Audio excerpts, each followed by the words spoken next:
I hope you can all hear me. Can you just indicate a thumbs up with your real thumbs? Yeah, okay. Yeah. Fine, thank you. If you have any problems with sound from in here, please indicate at the earliest opportunity as well.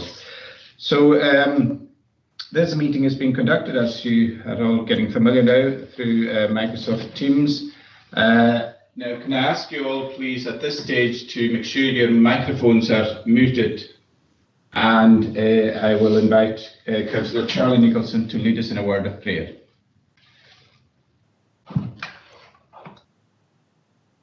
Our Lord and God, we just thank you, Lord, that we can come before you again on this morning. And we thank you, Lord, that thou art the one that is the way, the truth, and the life.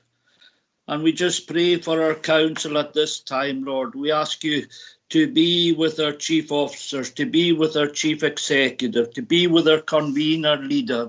And this morning, Lord, to be with our chair and vice chair as they lead the meeting this morning. We just thank you, Lord, that we can look to you, the one that is the shepherd, the one that is there. And thou sayest to each one of us, let not thy heart be troubled, to believe in thee and to look to you in everything. And we pray for our community at this time, Lord. We thank you for those that are working in the community, our emergency services, our national health, Lord, our carers, all our staff in the council and other organisations. And we just look to you, Lord, just to help us in the weeks and the months ahead, Lord, and just help us in the way that thou can only help us. Thou art the one that just gives us the very breath, the very words, Lord, the very roof over our head, the clothes, Lord, that we wear, and the food that we eat. And we thank you most of all for Jesus, the one that died on Calvary's cross. And we ask you, Lord, just to help us, each one of us, our families, our friends, wherever they may be, that they would look to him for wisdom and grace and direction in our lives and in the lives of our country as well, Lord. We bring before you the royal family and ask you, Lord, to bless them. We bring before you our Prime Minister, Mr. Johnston, and to be with him and to be with all those that are in Parliament there. And we bring before you our First Minister, Nicola Sturgeon, Lord, and to be with all those that are working there in Edinburgh in the Parliament there. But most of all, Lord, as we nearly come to the end of another year, we give you thanks for everything that thou hast done over the last year, Lord, the many things that thou hast given us, those within the council that are leading us, Lord. And we just pray for health and strength. And we pray, Lord, for safety as we come, God willing, to the festive time. And just remembering that Jesus loves us, that Jesus is there for us, and that we can speak to him at any time. So, Lord, bless and pity us. Shine thy face upon us. Bless our meeting now and bless all the discussions, Lord, all the deliberations. Give us the wisdom and grace and guidance that thou can only give. Thou art the one that is always there. So bless us now and bless all of those that we love, wherever they may be in the world at this time. And we give you all the glory in Jesus' precious name and for his sake and glory. Amen. Thank you very much, Councillor Nicholson.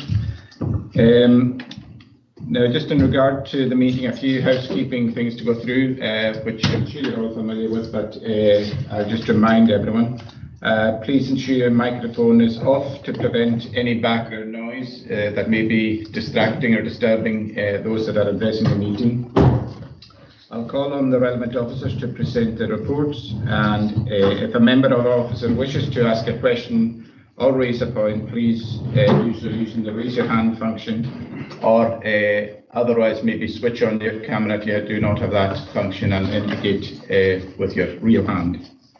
I'll invite each member in the queue to speak, and at that point you can switch on your microphone and your camera. After you have spoken, just a reminder to lower your hand just to make sure that we're clear that you're finished. and to put off your microphone. Your device should be positioned so that your image is clear.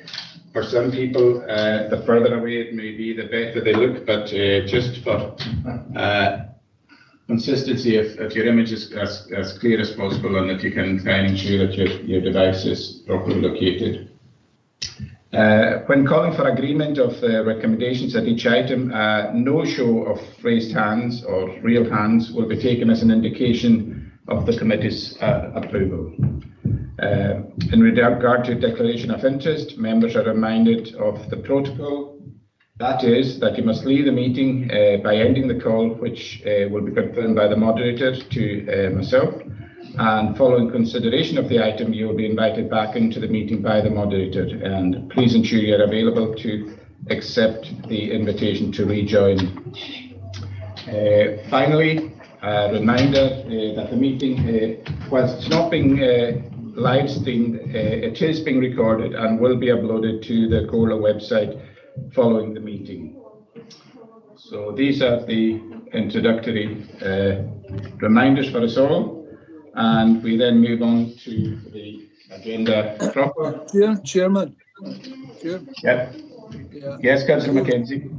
Just before we start, as I found before at some of these meetings, I don't have the, for some reason, I don't have the raise hand facility on this particular one. So I'll just have to shout or something and wave frantically. Or maybe the best thing would be just to keep quiet. I couldn't possibly comment, Mr. McKenzie. But no, as I said, if you don't have the raise hand, the virtual hand, if you just switch on your camera and raise your real hand, and that will give us a cue that you wish to come in.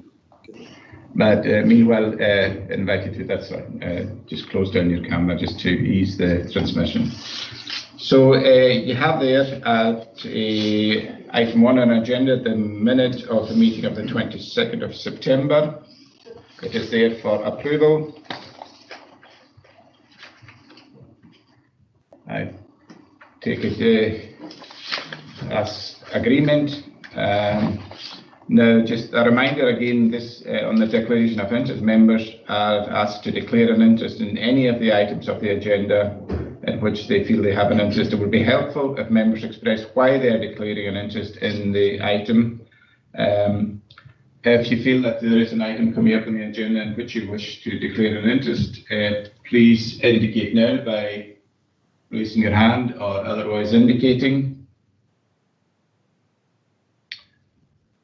We don't have anyone at this stage. Remind you also if you just wanting to declare an interest in the same way as I declared an interest for the previous meeting, and that is because I'm a board member on HHP and I'm there as a representative of the COLA. Chair, can I do the same as well, Councillor Finnegan? And also myself. Roddy, it is a shame that just by virtue of being board members that the interest is having to be declared, but whether in the normal protocol is that you leave the meeting if you're declaring an interest.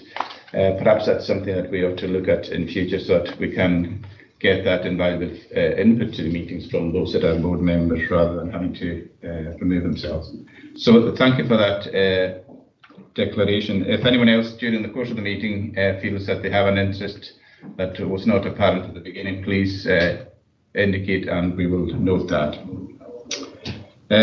Item 3 on the agenda is performance management, performance monitoring for 2020-2021. This is a Q2, consumer and environmental services, housing services and municipal services. These are the areas of interest to this committee. The report is by the Director for Communities. Director, do you wish to? Thank you, Chairman. As you indicated, the agenda item is a 3A on the iPads, and at the end of Q2 we had one action that was off track and requiring monitoring, and that related to the delivery of the affordable housing programme. The slippage in activity in the programme is as a direct result of the halting of construction activity as a result of the COVID-19 pandemic. But construction activity is now back up and running, and we're seeing the programme beginning to move back towards target. Other than that, all other actions are to target. As you indicated, Chairman, for the interest of this committee, the areas of activity are environmental and consumer services, which are outlined at 5.1 in the report, and housing services at 6.1. For consumer and environmental services, the key focus over the past period has been on COVID-19 related activity. Over the period, the service has carried out over 400 business interventions. I'm happy to report, however, that the vast majority of businesses have been following guidance and legislation, and any corrective measures have been done. Yeah, the service just discussing and guiding particular businesses and community organisations. The service also continues to focus on EU exit issues, with a particular focus over the past period on fishing fleet inspection and registration. Housing services, as I indicated, are at 6.1 on the agenda, which outlines the affordable housing programme and outlines completions to date and the various projects on site, and the number of projects presently going through financial assessment. We are anticipating a suite of additional completions over the next weeks and early into 2021.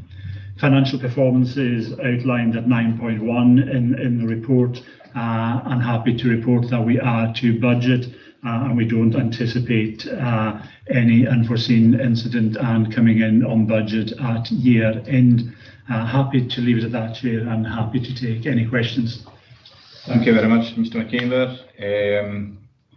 The report is for noting. Any member, any question or query or comment on that? Chair. Convener? Just to thank the Director for that report, and if we're honest, I don't believe that we would be anticipating that the budget would be on track given the pandemic. But I think it is something that we should be thankful for, in terms of the work that's been done within the department to make sure that it comes in on budget at the end of the financial year. So it'd be good if other areas within the council were to meet the same result. Indeed, Convener, thank you very much for that. And also our external partners have been doing exceptionally well in, we're talking about the housing programme as well, exceptionally well with our partners and contractors in the efforts that we're making during the very difficult lockdown period. And seeing Councillor Charlie Nicholson, do you wish to come in? Thank you, Chair. You actually took the words out of my mouth in regards to the partners and that, and thanking them. And as the convener indicated, it's an excellent report. Well done to the Director and the staff in the challenges that we've had over the period. So thank you, Chair. Thank you very much, Councillor Nicholson. Councillor Paul Steele. Thank you, Chair. Yeah, thanks. Good report. Just at 8.2, I mentioned the fishing vessels being inspected. Obviously, there's no outcome on how Brexit is going to work in terms of deals or no deals and stuff. Is there a concern in the department that they might need to ramp up activities quite quickly should there be a no deal activity? And are you happy you've got cover for that? I think we're relatively happy at the moment. There are a number of different actions we have been undertaking with particular focus, as mentioned in the report, around fishing vessels. All catch that is exported either directly or indirectly to the European Union, vessels now have to be registered and licensed. So that has been the key area of focus. The service has been getting through that process reasonably efficiently, and I think we all await what the outcome on the negotiations on the deal are. But I think at this stage, working with colleagues across Scottish Government and agencies across Scotland, I think we're as prepared as we possibly can be at this stage. Thank you, Chair. Thank you very much, Councillor Steele. Unless there's any other input, the report is there for noting, and I take it that that's your agreement on that.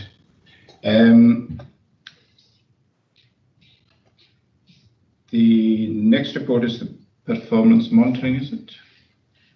At item 4 on the agenda.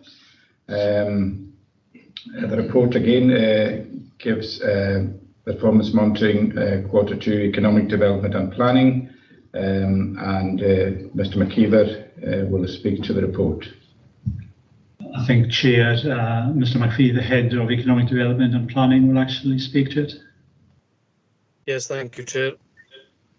Yes, so in terms of this committee's interests, libraries and information services, the key actions are at 5.1 of the report.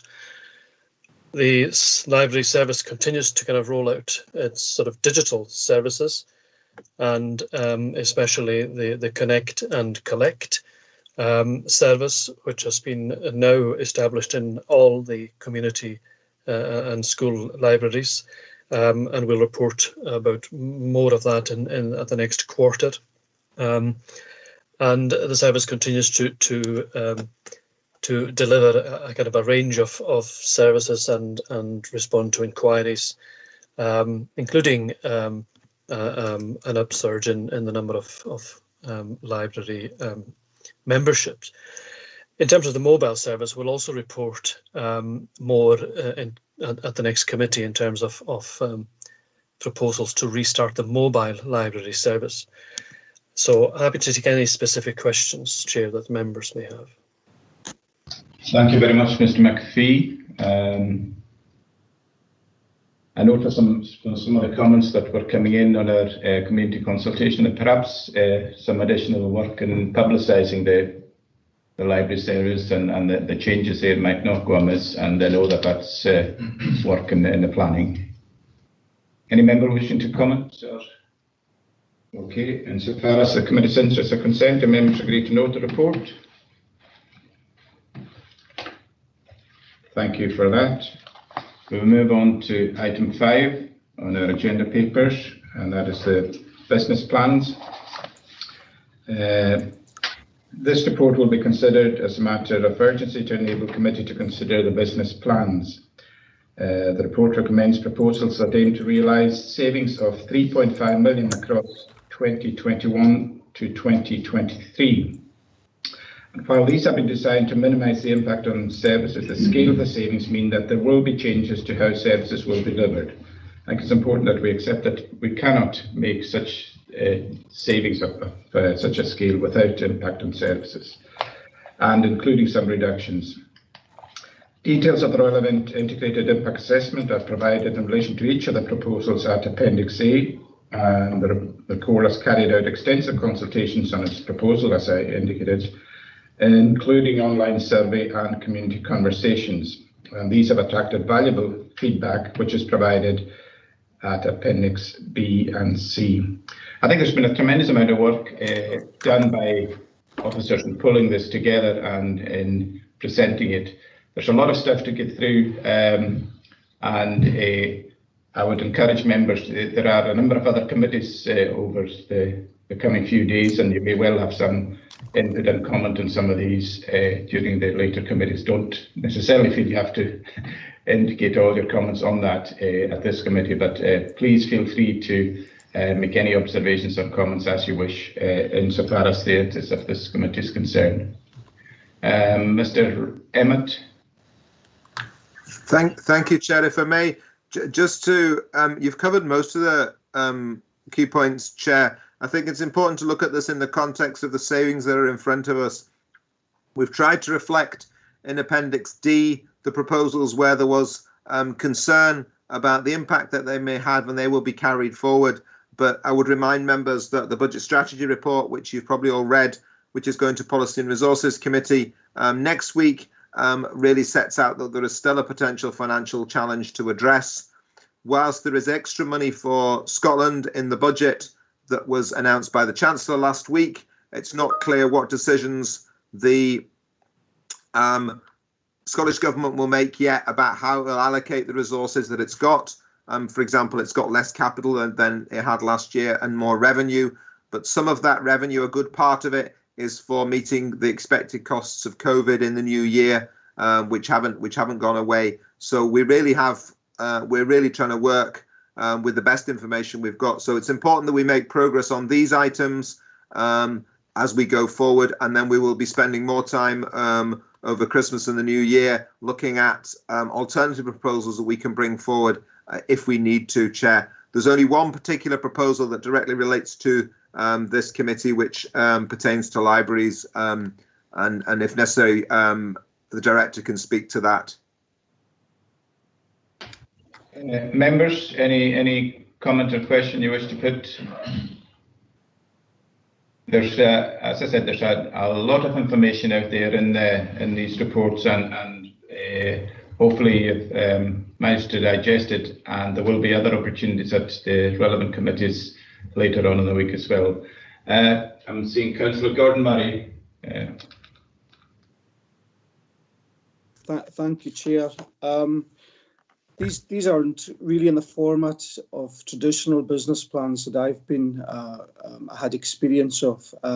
They look like they're just budget proposals, and I feel that there seems to be a lack of detail on the impact assessments, and I would propose to defer any decision on these business plans until the budget setting meetings in February, so that when we know what exactly the local government allocations and settlements are. So I would be putting forward an amendment to defer. Thank you. Thank you very much, Councillor Murray. The one thing that we have to be mindful of is that all of these potential areas of savings and service changes have an implementation lead-in and preparation required. So whilst it might be good to defer until we have certainty on our financial position, I would encourage members to seriously consider that we have to, in fairness to our officers and staff, when we have to plan for these things, that we do need to take some difficult decisions, but necessary decisions at an earlier point, if that is at all possible. But I quite understand why you would wish greater certainty, Councillor Murray. I'm seeing Councillor Donald Crichton. Can we just announce him?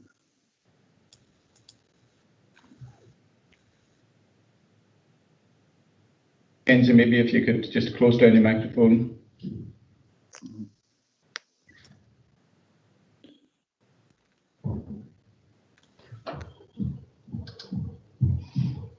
So, Councillor Crichton, is he? He's still muted. I think you're still muted, Councillor Crichton, if you unmute your microphone.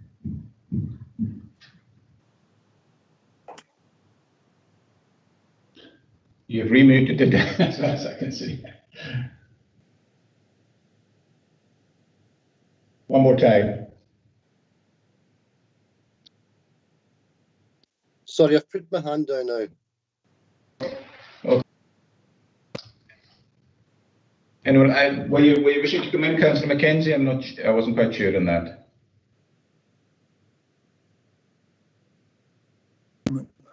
I would. I thought there were more items on this.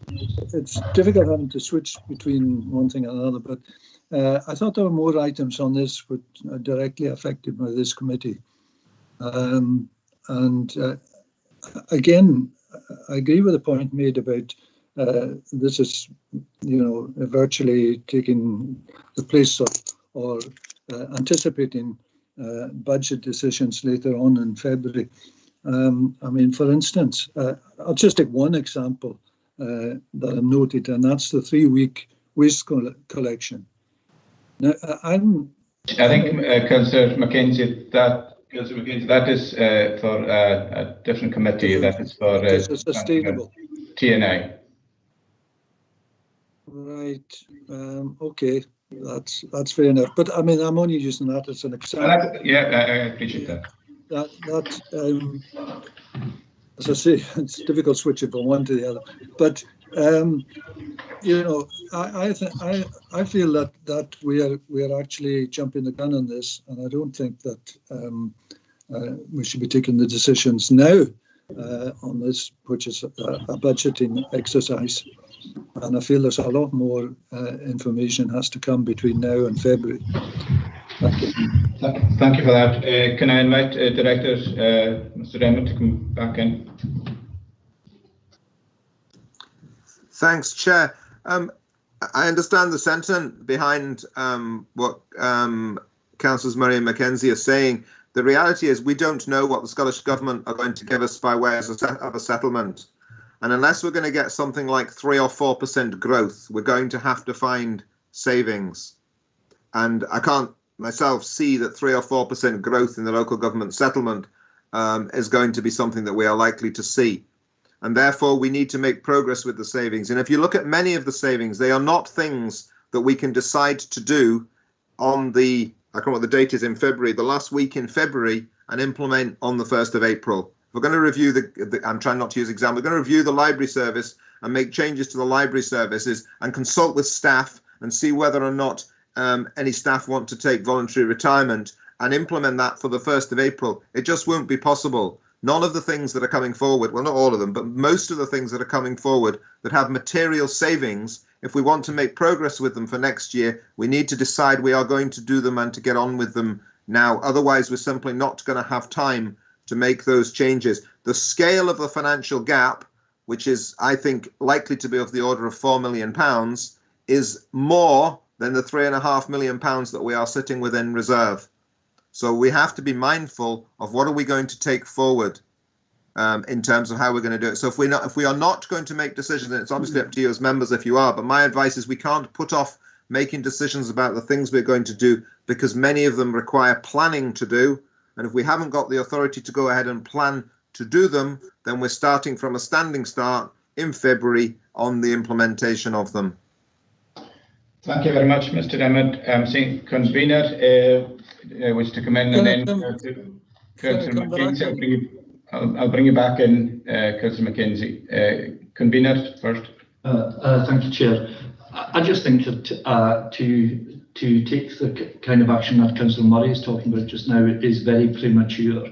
The reality is we've been working to try and find savings for the past 3 or 4 months. This isn't something that started today. It started some time ago. We've had consultation with our communities and we've had feedback, and we need to work out what it is that is palatable and what is unpalatable. But the reality is, as the Director has said, we will not know until pretty much the end of February what our settlement is going to be from the Scottish Government.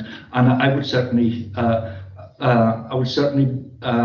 not be confident that we will get the 3 or 4% increase in our funding that the Director alluded to there. I just don't think that is going to happen, and I think it would be inconceivable that we will then run to rush round telling people that they may not have a job in a few weeks' time. We have to plan for it, and this is part of the planning, and I think it would be a retrograde step to take these things as read as of right now. I think we need to do that over the next 2 to 3 months. Thank you, Convener. Can I take Councillor Gordon Barry, and then I'll come back to Councillor Mackenzie. Thank you, Chair. I understand the Director's wish to get this done, and I'm not saying that he's overly pessimistic. I know that the kind of we have a very challenging environment, and going back to the convener's point, this is what I'm trying to stop: premature decisions. And I know the process has been going on, but we've got to be mindful of the people that these decisions are affecting. I know that the Chair himself said mindful of officers and staff, but we've got to have a think about how these are going to affect our people, especially those who are vulnerable, who are challenged more than most. With COVID, and we've got Brexit around the corner as well. it's not a question of when we do these decisions, it's making the most well-informed decisions, the best decisions. So I feel that having these plans, we haven't had much time really in this format to decide. I think we should wait until February. So I'm going to put forward a motion to defer until the February budget series. Thank you. Thank you, Councillor Murray. I think we're all concerned about the vulnerable people in our communities, and that is why we need to act responsibly and take difficult but necessary decisions in order that the planning of implementation can be done in an orderly way. But I do appreciate that not everyone sees it that way. Councillor Mackenzie. Thank you, Chairman. Well, first of all, I'm not quite sure about the logic, the convener's premature thing. I think in fact, it's the very opposite. We got these 54 pages or whatever, so the last thing on Friday, which doesn't really give us much of a chance to decide on millions of pounds worth of cut. And that's effectively what they are. I actually agree with a lot of the stuff that's on these reports, and I there's things I can't argue with. I mean, I certainly would agree with probably greater percentage of the things that are on there. But in each committee, and this is the first committee dealing with this, so it's important, I think, to establish, for the week, basically, for all the committees, what we're dealing with here. And that's why I feel if there are, say, on this committee, there were things we didn't agree with, then we should have a chance to actually disagree with them as we go through the week and take these decisions. I don't think it's premature at all. I think what we're wanting to do is decide, are we just expected to agree the whole, million pounds worth of cuts? Or we're going to have the opportunity to say, well, I agree with 95% of this, but I don't agree with 5% of it. Thank you very much, Councillor Mackenzie.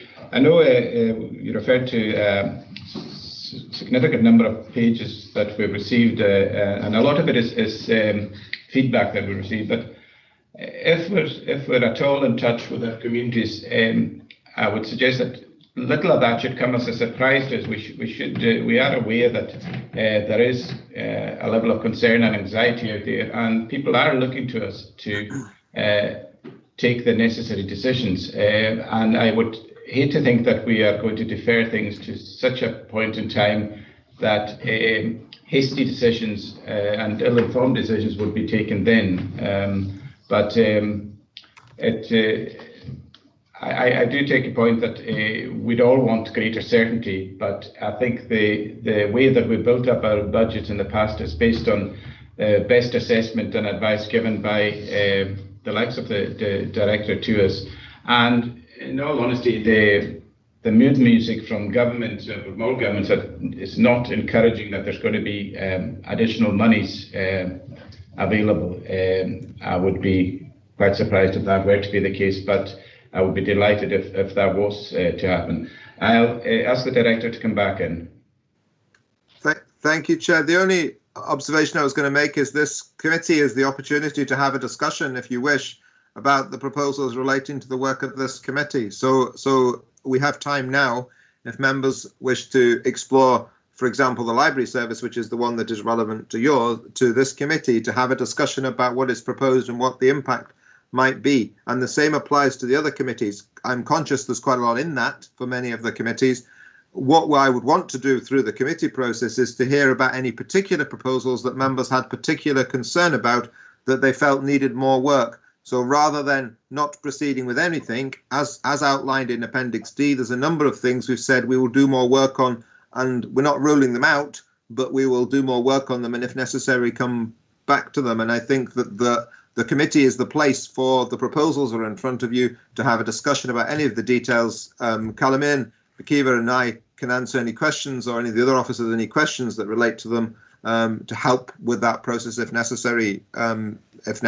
Chair, I appreciate it's difficult. We are working in a world of unprecedented uncertainty and trying to have plans for how we are going to tackle that, so that anything that we do is in a measured position. We've had a good track record of managing our services in a measured way and not having to take emergency action at short notice, and that this is part of that process in my mind of trying to do things in a measured way. Very much, Director. You took the words out of my mouth. I mean, if members have any views or any comments at all on the savings and the business plans insofar as they affect this committee, I am entirely happy and content that we have a discussion and debate on that. I am seeing Councillor Roddy Mackay want to come in.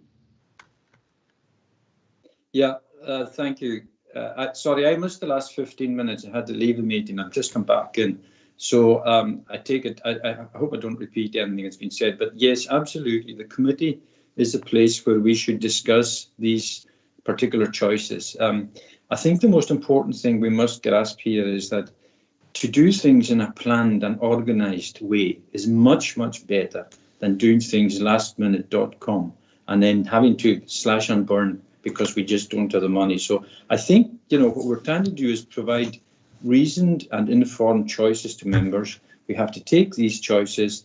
We've already gone through a process, I think everybody can see through seminars, etc., where if there are items that we want to defer because they're less palatable, then we're doing that. And if there are items that need more information, we're also doing that. But the committee is a place where you should ask questions. You've got the opportunity when you've got both directors here, in particular Callum Ian and Robert, and please ask questions on backgrounds which will help inform your decision making and maybe help you understand why that proposal is in there. But, we should take our time doing that, certainly, and I'm absolutely fully supportive of going to any item and finding out what the background to it is so that people are making informed decisions. So planned, organised is much better than simply rushing at it. So please feel free to interrogate the choices and interrogate the officers alongside them. I know they're happy to discuss them. Thank you very much, Leader. And of course, I know in the past that you've been more than willing to consider special seminars or anything like that in order that members would get more information. With the virtual meetings that we have now, it is possible to organise these at shorter notice. I think if there's more information needed and if members have a desire to get that, I'm quite certain that that could be responded to appropriately. I'm seeing Councillor Ray Mackenzie. Do you wish to come in again? Yeah, I don't know if the leader was in when we referred to the fact that these extensive pages came in on last thing on Friday. So I do agree with him that this is the time to discuss at the various committees. Now, as far as I'm concerned, and following from the Director of Finance, what he said there was that the specific things for this committee, I take it, are numbers 41 to 48, plus maybe 34 or whatever. Can you confirm that is the case? And if that is the case, I specifically looked at 42, 44, 45 and 48. Maybe you could just confirm that I'm on the right lines as far as the numbers are concerned.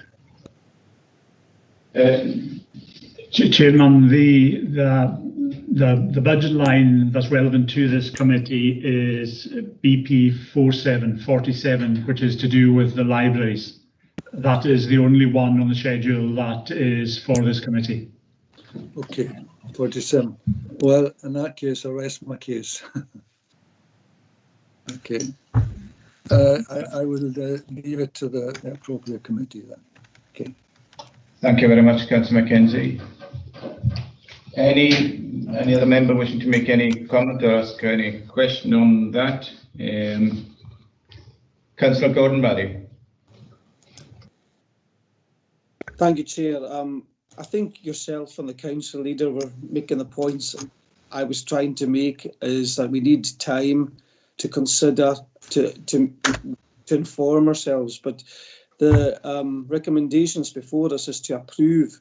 So we're going to approve something and then look for more information. I think I'm very uncomfortable about doing that, and I would say defer. I would like to put something forward, or to say defer to the February series, if someone could assist me. Thank you very much. I appreciate your comments there, Councillor Murray. But in most of these lines that we've had quite considerable discussion on them over the last number of months. I think there's nothing really there that has come out of the blue in the past few days, unless somebody would correct me. So we have had indications of what areas that we were going to be looking at, and we've had discussions, we've had informal seminars, and we've even had some of these things presented at committee and PNR and council. Leader, do you wish to come in? Yeah, you're absolutely right, Kenny John. I mean, I understand why Gordon Murray or any other council might be reluctant to bite the bullet on this, as it were, or to take decisions on it. But there is nothing new here. It's been an iterative process. We've taken these choices, we've had them in front of us. We've invited at every turn. I'm sure if you go back through all of the invitation has been there for any member to ask any officer for further information or further background. So we cannot go on deferring it. To defer it, I'm sure Robert will confirm this. To leave anything to February is doing an injustice to, I feel, the people we serve, because we're going to perpetrate uncertainty for another 2 or 3 months. Whereas if we can give an indication now as to what we think we're going to be doing, then that helps people to plan ahead and to adjust and maybe to come and ask further questions if they want. But we have to take decisions. That's what we're in a chamber for. That's what we're here for. And we have the information in front of us. Certainly, as you've said, Kenny John, if there's an inquiry from another seminar to discuss any other aspect of it, I'm absolutely up for that. I think it's really important, and I've said this to members all along, I think it's really important whether we take decisions that are really popular or decisions that are difficult. It's really, really important that we know why we've taken them, because then we can explain their position to people. So I think that when we take these decisions, difficult as they are, it's important that we understand why we're taking them in the background. So today, on the ones that are applying to this committee, ask whatever questions you need to ask, get clarification, and then we'll take a decision thereafter. I'm seeing Malcolm wants to come in, so I'll be quiet and do it. Thank you very much, Leader. Could I maybe just before I invite, could I ask the Director, Mr. Emmett, to come back in and just remind us of the process again and the imperative dates and or timescales that we need to try to work to on this, and the implications of deferring it. I mean, you've indicated in your earlier remarks the difficulty and repose if decisions were deferred into February. The time to fully evaluate and implement would be perhaps an unreasonably short time scale in order to be ready for implementation on 1st of April. But you wish to add further to what you said? I suppose a couple of things, Chair. I mean, we're going through a process which we agreed, some months back in terms of how we would go about this, which is to try and set out plans that would realise the savings. The plans don't go as far as I think the savings that we need might be required.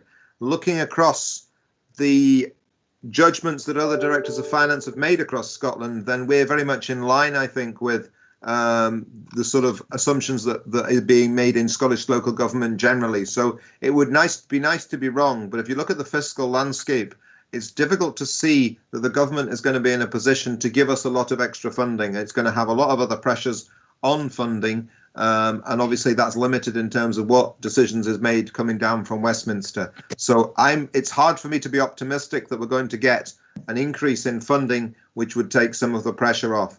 Therefore, if we're going to have to make savings, the sooner we can plan to make the savings, the better. The Scottish budget's expected on the 28th of January. We have set our budget setting date for, I think, the last week in February, which is pretty much the last date we can do it in order to get council tax bills out.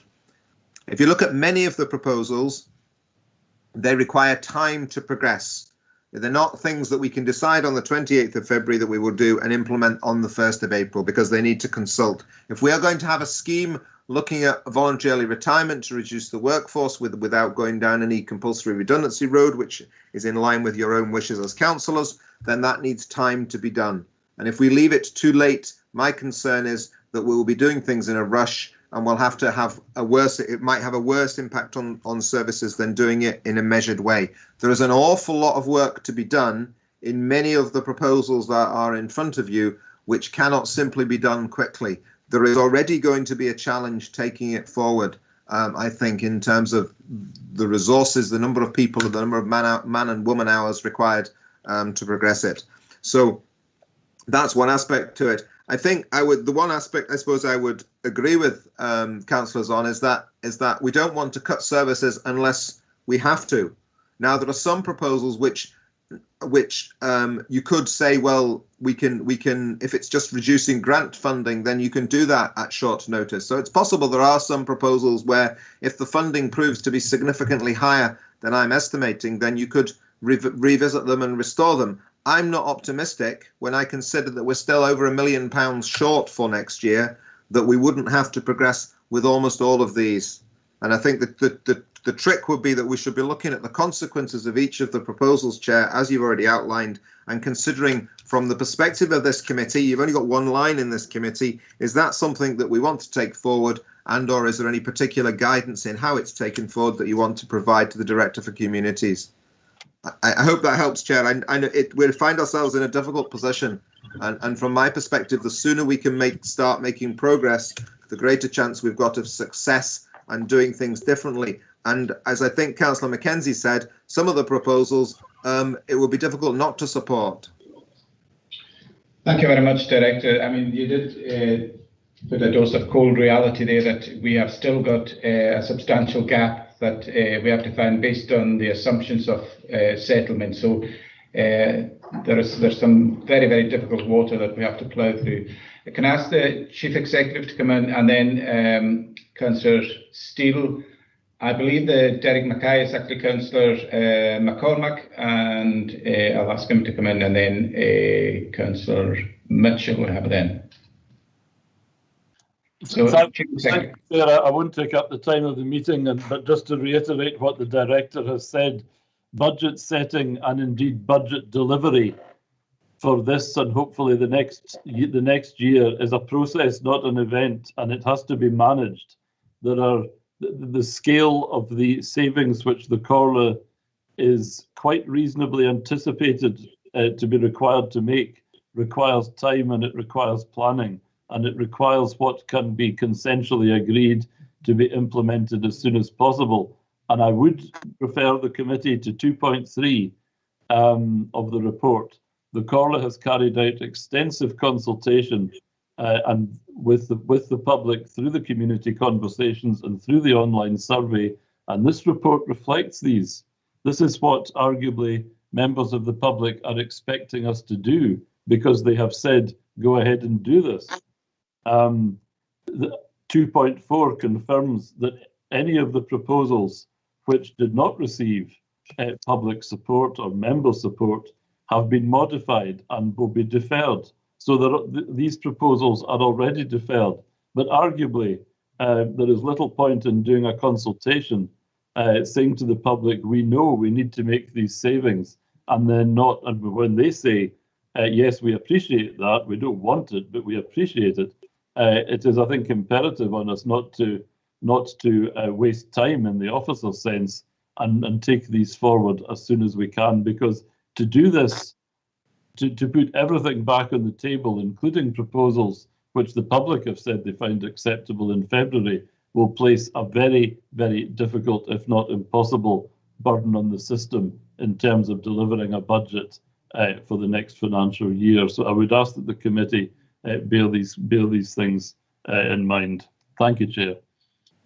Thank you very much, Chief Executive. I'll bring in other members, but and after that, I'll just remind members that insofar as this committee is concerned, there is one substantive item involved there, and if you wish to make any specific comment on that, then we'll hear these. But otherwise, I think it's important that other committees within their own portfolio and remit will be considering other items on that list. So I'll take Councillor Paul Steele. Thank you, Chair. Yeah, it's just about the budget line for library service model. I think the risk mentions community reaction to the leading to reputational risk, and it's suggested that for a full integrated impact assessment should take place. I think that's, if we're agreeing to these changes, then obviously it's dependent on these impact assessments coming forward.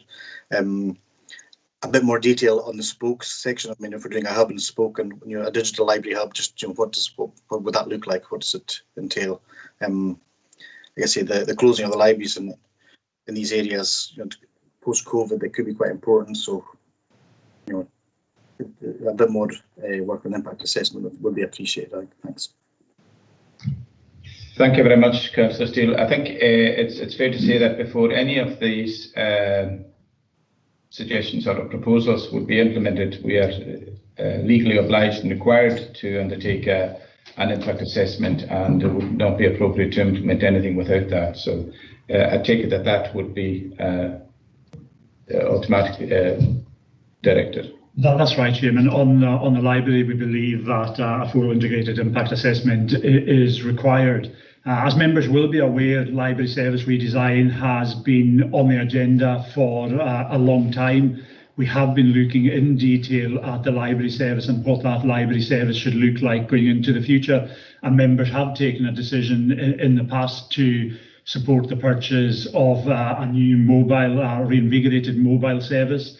And members have taken decisions in the past to redesign the library service. So that redesign process is ongoing. We have, over the period, explored a number of options, and I think we're now getting to a stage where there is an agreed option around Stornoway becoming the main lending library service for the area, with a mobile service providing the service to the more rural areas, and that being supported by an online service and a range of digital hubs out in the community. Now, exactly what these digital hubs will look like at this stage is what we are still in the process of planning, but they will be either located in Cornea premises or in community premises, where the members of the public will be able to access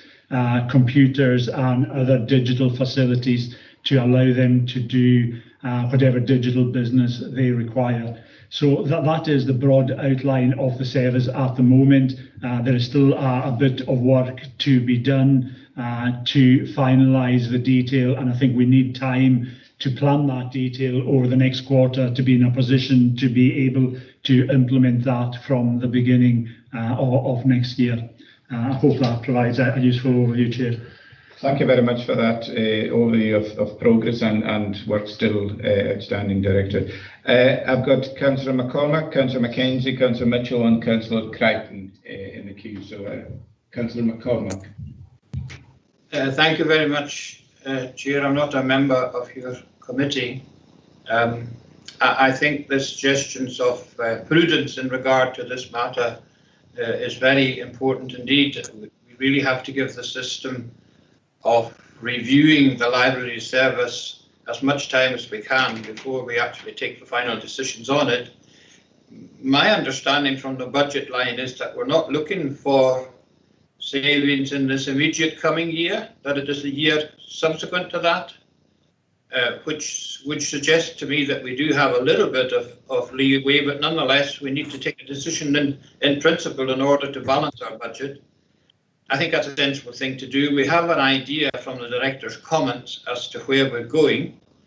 That would appear to be where we're going. And I would like to hear the detail of all of that so that I understand it a lot better But we do have to bear in mind that what we are trying to do is to provide a library service in a completely different way to which we've ever done before, which is really very challenging indeed. And I do think we have to be sensible and take our decisions now to progress the matter. Thank you, Chair. Thanks, Councillor McCollum. Before I ask Councillor Mackenzie to come back in, can I just invite Mr. Emmett to clarify that savings? Thank you, Chair. That's absolutely correct. The savings here is targeted for year 2, but this is quite a significant piece of work that needs to be done. So the Director of Communities has outlined the basis of the review and the model that we are looking at. That will come back to the committee throughout that process. I'm envisaging before the detail of it is agreed. What we are agreeing, as Councillor McCollum was just outlining, is the premise that we are working on, and then it will be on the basis of trying to achieve that level of saving. But the detail, there will be a further opportunity for the committee to consider before it's implemented in not the coming financial year, but the following financial year. But these are pieces of work that take time. And if we wait to make a decision as to whether we want to do that until February, that's another 2 or 3 months on that process to take it forward. I think, yes, and the reminder that this process on the library service has been ongoing for quite some time, and there was always an acceptance that it was going to be requiring a remodelling, and that decision goes back to 2 or 3 years even. Councillor Mackenzie, can I ask you to comment? Yeah, thank you again, Chairman. Yeah, it's just this was. I mean, we've been talking about it over a long period. Fair enough, different things at different times, different meetings, but we did get this on Friday, and it is quite an extensive. Obviously, we're talking about. Almost £4 million, £3 to £4 million worth of cuts over 2 years. Now, as I said, and I don't know if other councillors feel the same, and I appreciate for this committee we're only talking about the library service, and I agree with what Councillor McCormick said there. Unfortunately, we do have another year before that probably kicks in, but. We have a recommendation here, and I was hoping that we wouldn't just pass it by. I'm not concerned so much about waiting until February. I must admit, I don't necessarily agree with that. But the recommendation 3.1b does state something to the effect that we approve the proposal set out in Appendix A. Now, that is a pretty blanket thing, and that's why I think it's important that this committee, being the first committee, even though there is only one particular item, I think it might be handy if the 54 or whatever items could be highlighted at each committee, specifically that education, the following ones, and so on, transport, that they're dealing with these specific ones. I know you probably turn around and say to me, well, you should know which ones they're on.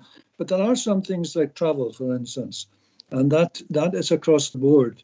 Now, I don't know, it says communities, I think at some point it says communities, external travel or whatever, £10,000, that's a fairly small saving. 88,000 in other departments, so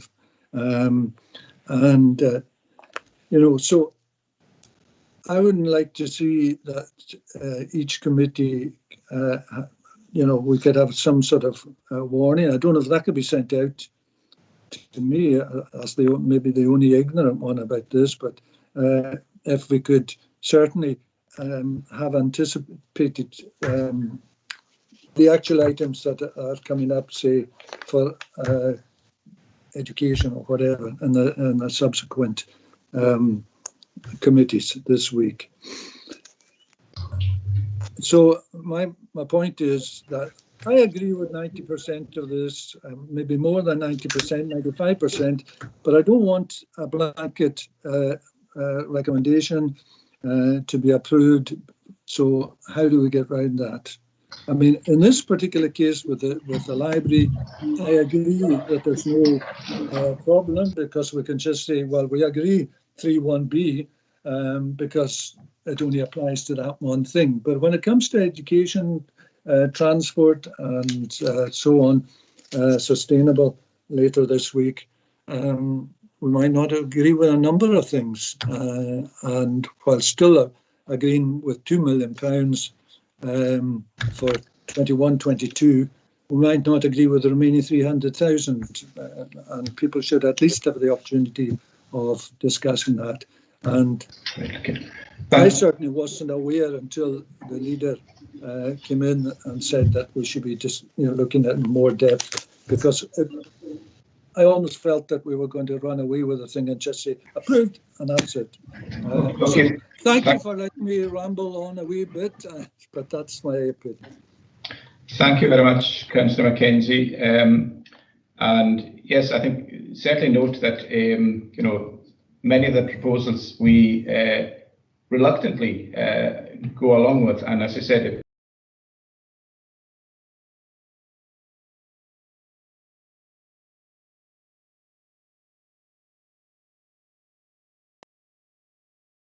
Appendix 1, this is not exactly the financial consequences that we're agreeing to implement at this stage. This is the process, and it's important that we get through that process.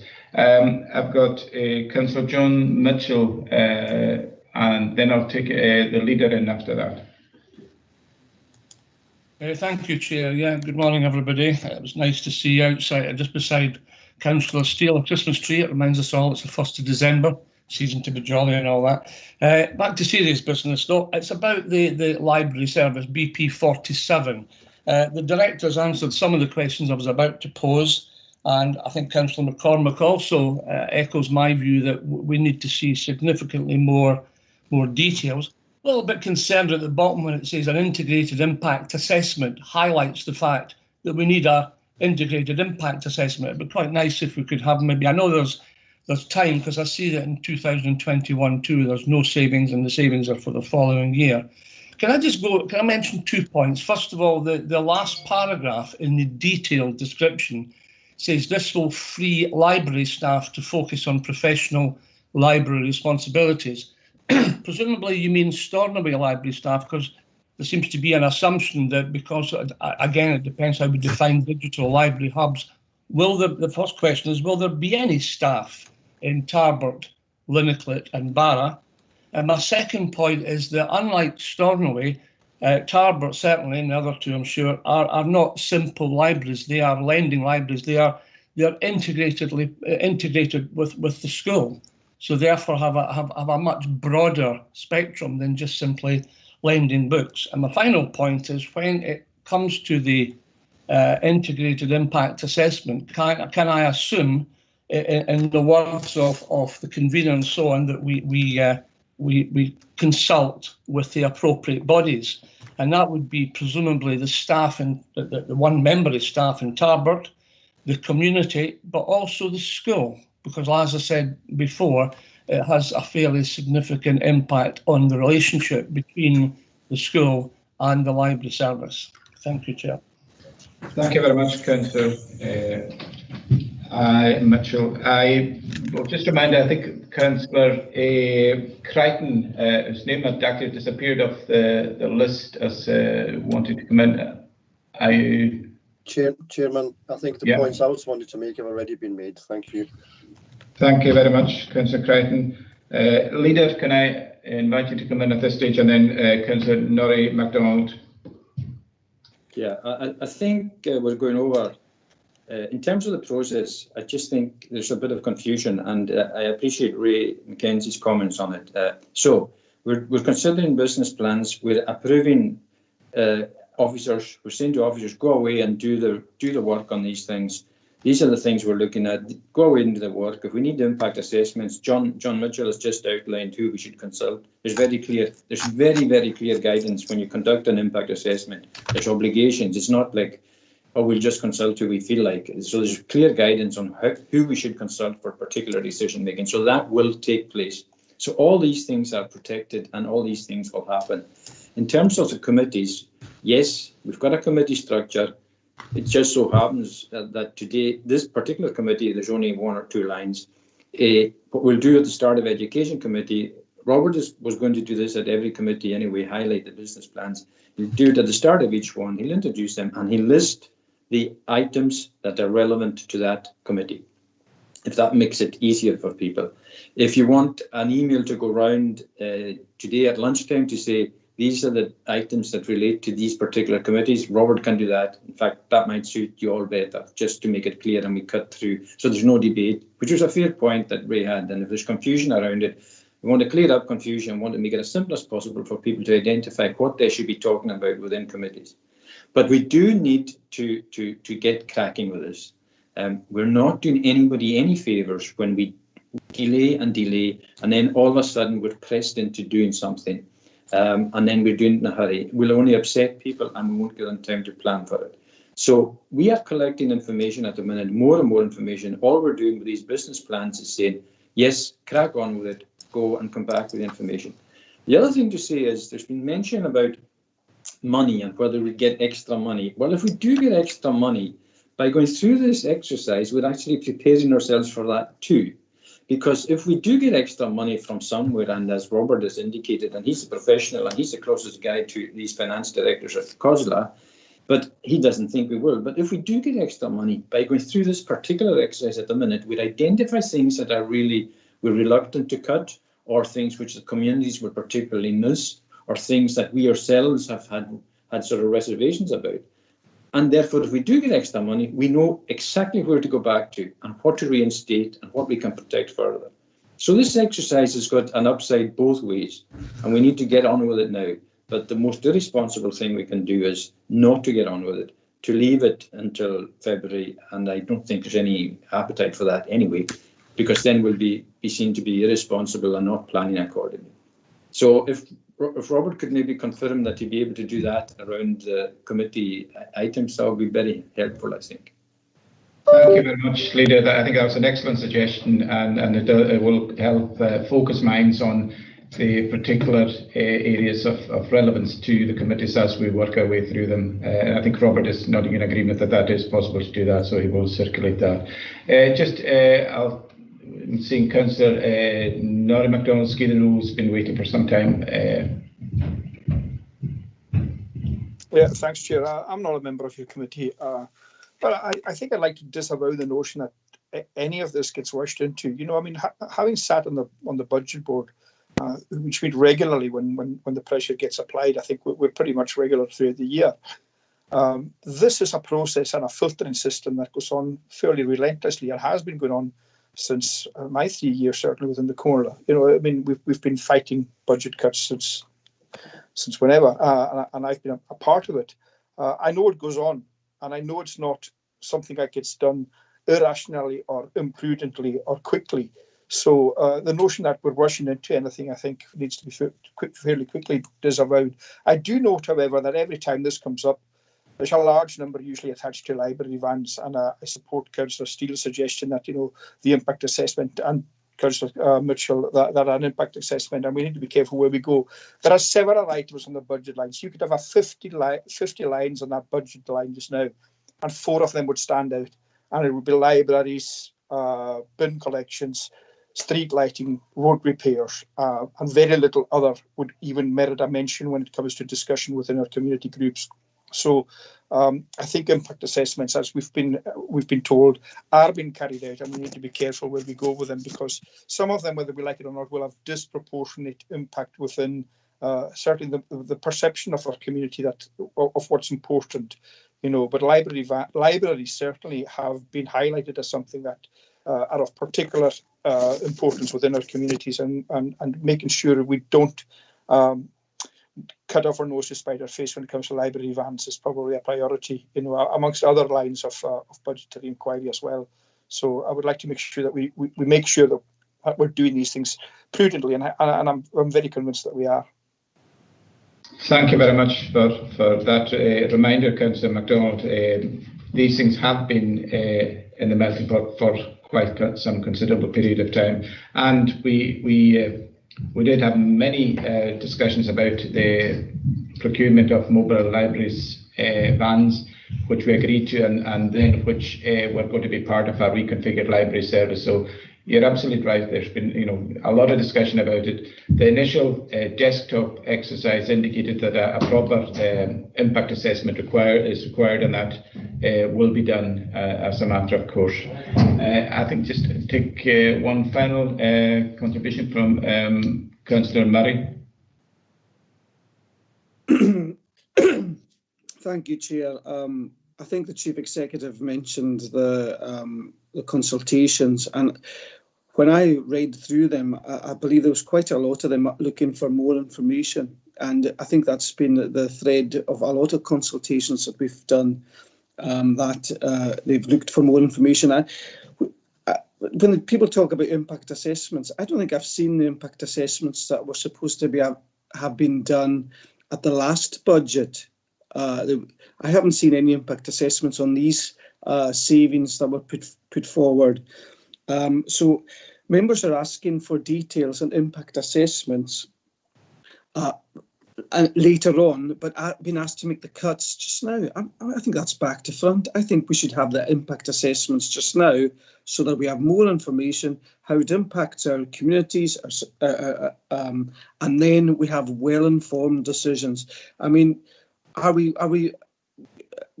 doing this based on expediency or well-informed decision making? Everyone says it. The leader says pressed into doing something. We are being asked to approve these proposals today. So I would say, look, let's get the information so that we can make well-informed decisions. So again, I would ask to defer, and if there's no second, I would like to record my dissent. But I would like my dissent recorded.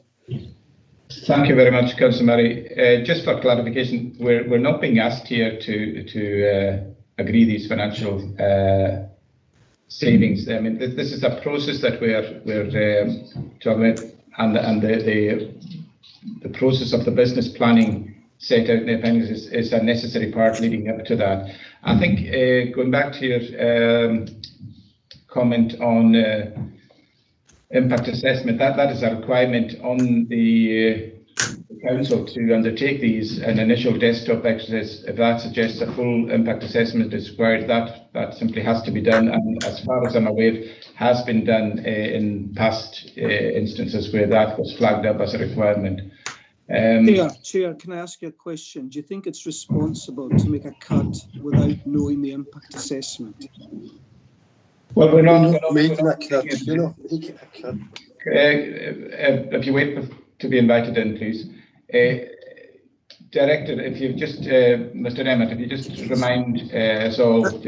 Thank you, Chair. So integrated impact assessments have been carried out where they're relevant to the proposals. We haven't circulated them all, but if members wish to contact us, then we can let them see them. And they can have a look at them. But this, what we have provided, because there are 53 proposals, is a summary of the outcome.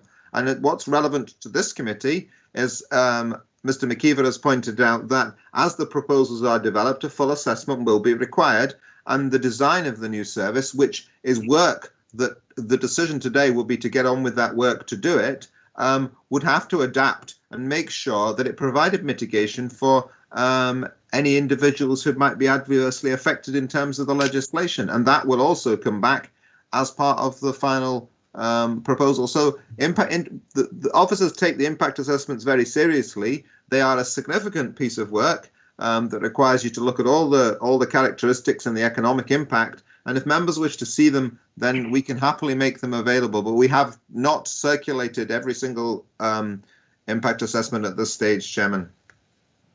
Thank you very much. I did say that I thought it is quite a bit of opportunity for members to come in.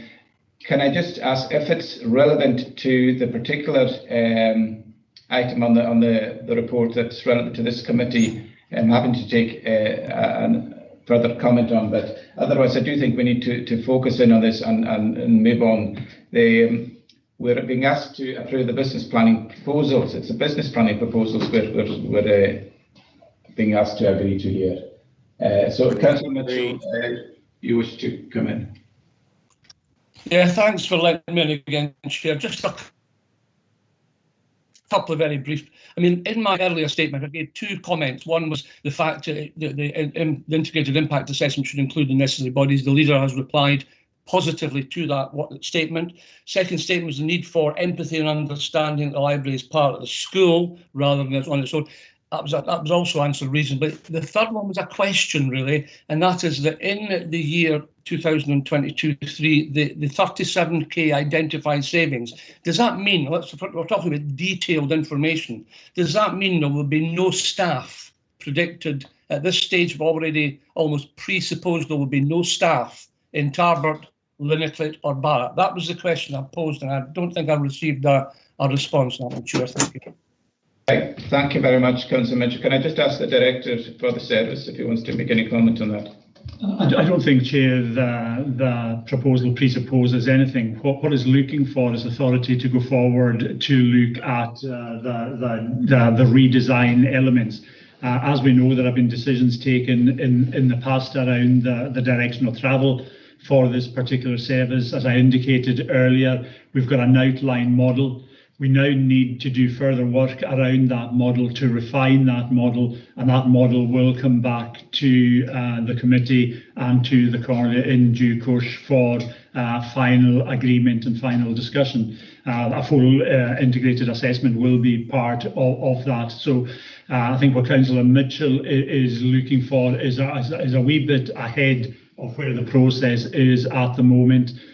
We will be doing that design work, and we will take that final recommended design back to the Coroner for final decision in due course. The sooner we can begin work on that, the better, however. Thank you very much, Director. I'm seeing a few names still up on the board, but I really want to focus on the particular relevance to this committee. Before I see your Director, Mr. Emmett, are you wanting to come in, or is your hand just? Sorry, Chair. No. Okay. Councillor Crichton, do you want to come in? Yes, Chairman, thank you. I'm not a member of your committee, but what we're talking about here is budget proposals. We don't set a budget, an actual budget, till February. And I know Mr. Murray has been quite rightly on regular occasions calling for impact assessments to be carried out on the choices that are put before us. And is he really suggesting now that we don't carry out any impact assessments until February?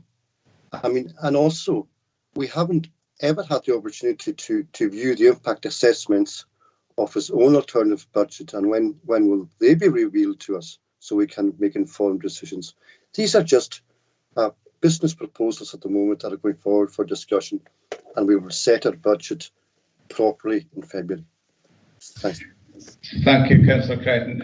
Councillor Noel MacDonald, Skeaton Road. Apologies, Chair, I left my hand up.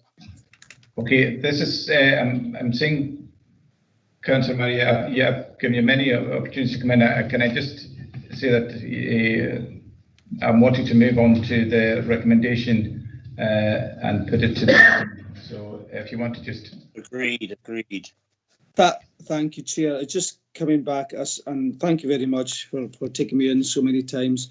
It was just to answer Councillor Crichton's questions, and quite valid questions. What I'd say to Councillor Crichton is that I would rather see the impact assessments before we're asked to make any decisions. So I think we should have had the impact assessments circulated to us before asking to approve. Now, if what I gather is that we're making financial decisions just now, maybe the Director can confirm that, and I think that's too soon. And when members are asking for impact assessments, but being asked to approve cuts before that, I think it's unfair, and I think Councillor Crichton, you'd probably agree. So what I'm saying is that we defer because I think this is actually a budget. Mr. Emmett, I think your crisp packet is coming across loudly in the microphone. Apologies, Chair. It's making me hungry. But I think this is an actual budget proposal, because Councillor Crichton will be aware, the same as myself, is that this is not the format of the normal business plans that normally sit on budget lines. So we've been asked to make these proposals. They're called business plan proposals, but they're actually, I think, budget lines. They are financial decisions. It's not the process. We are approving the director to go and make these cuts. That's my take on this. Thank you for that, Councillor. This is seeing Councillor McLean. You haven't had an opportunity, so this will be the final one before I put to the. Thanks, Chair. Thanks, Chair. Councillor Murray's argument is quite compelling, actually. I would expect, in order for us to make a decision on a cut, to have more information. He is absolutely right. As I go out to the community, and as many of you have had, there is always this question of give us more information. So maybe the way we've structured these recommendations is incorrect.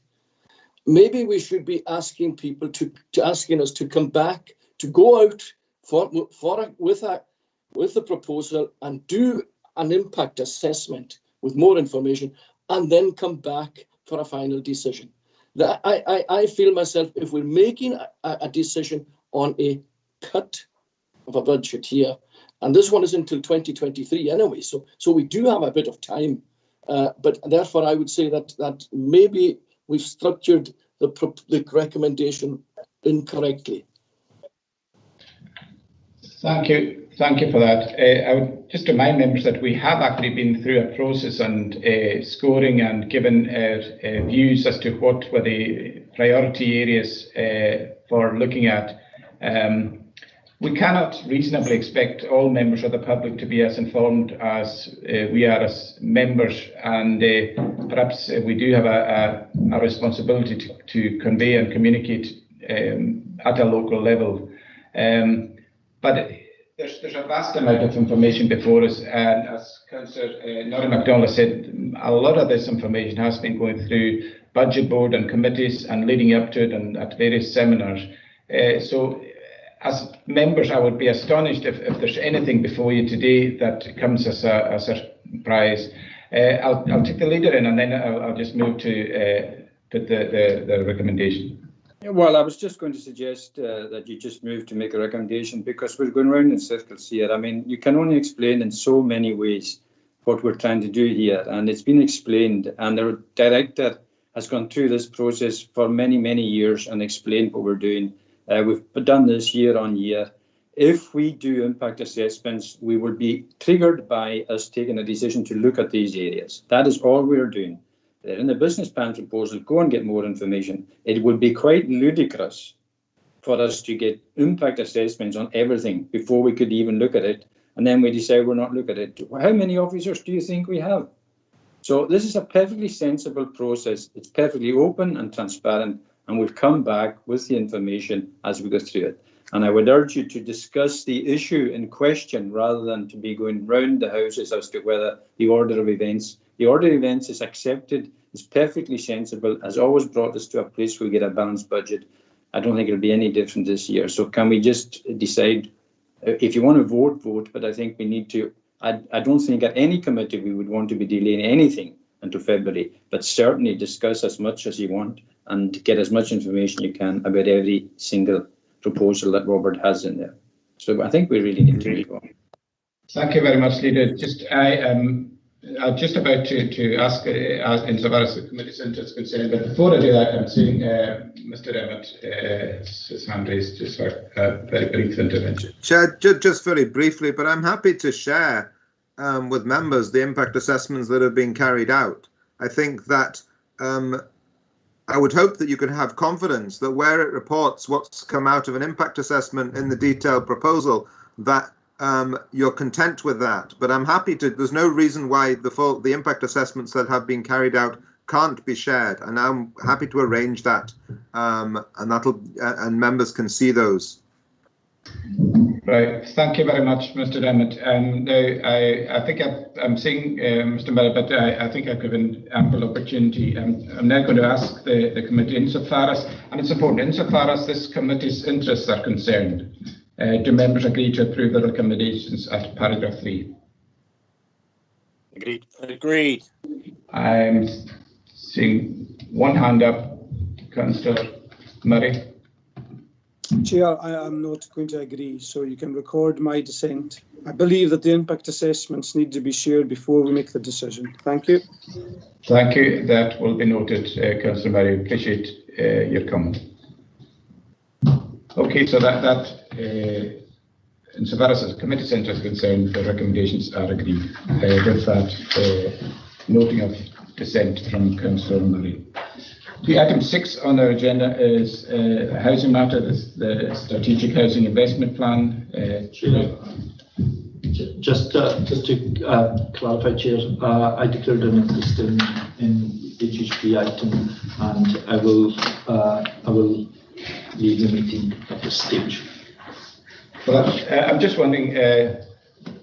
I seek advice from Mr. McCabe, but on the strategic housing investment plan, whether that is got direct involvement for all members who are on HHP or not. It's for them to declare the activities. I was going to give that very much respond that. Then it's for each individual member to declare the interest and then decide on whether that interest means they have to leave the meeting. Thank you very much. Thanks, Chair. I would prefer in the current circumstances, but I would leave the meeting at this stage and come back in when the item is finished. Thank you very much for that declaration and note that you are leaving the meeting at this point. This report provides us with a proposed light ship strategic housing investment plan for the period of 2021 right through to 2025-26. The draft SHIP is detailed in the appendix to the report. Due to ongoing COVID-19 situation, Scottish Government has issued amended guidance for the preparation and submission of the annual SHIP, and have asked all local authorities to prepare what they call this light SHIP.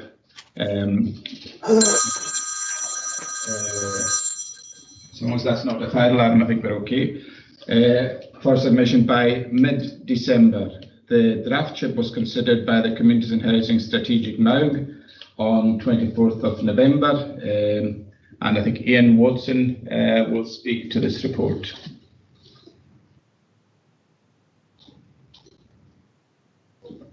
Are you in the room, Mr. Watson?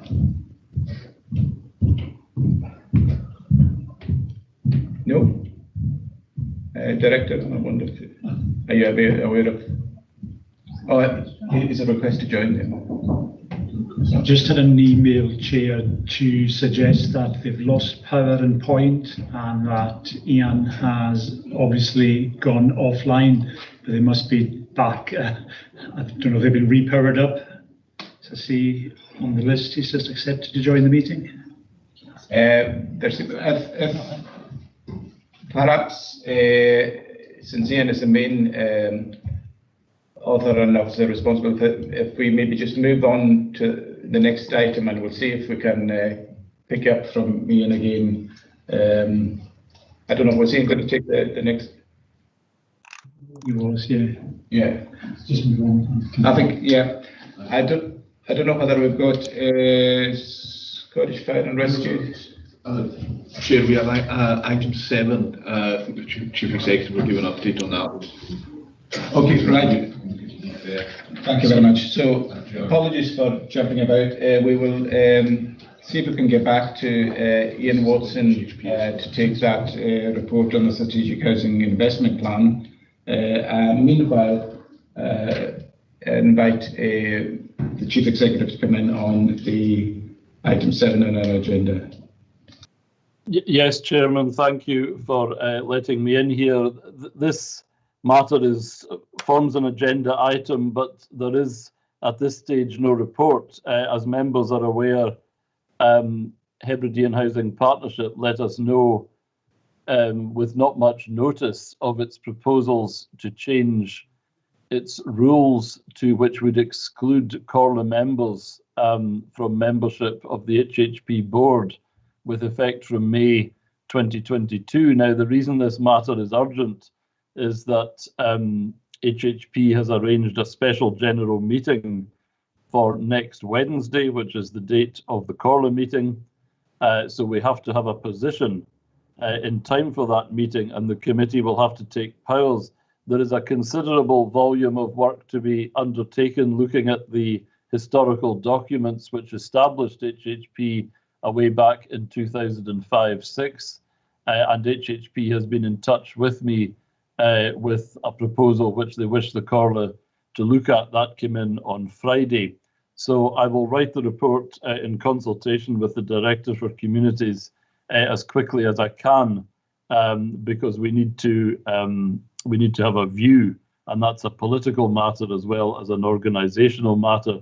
So if I could crave the committee's indulgence to defer this matter perhaps to next Monday, the 7th of December, I will have a report ready in the next couple of days, which I will circulate with all of the relevant information and a suggested response for the Corla to adopt. And as I've said, the committee will have to take powers because the SGM of HHP is scheduled to take place on the day of the Corla.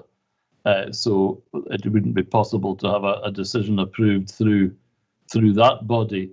One thing I will be suggesting to you, however, is that we ask HHP to defer that element of its rule changes to allow further discussion and proper consideration of this. But of course, we can't hold them to that. So that's the position. There's an item which would enable you to adjourn the committee for that item, and thank you for that. Thank you for that time.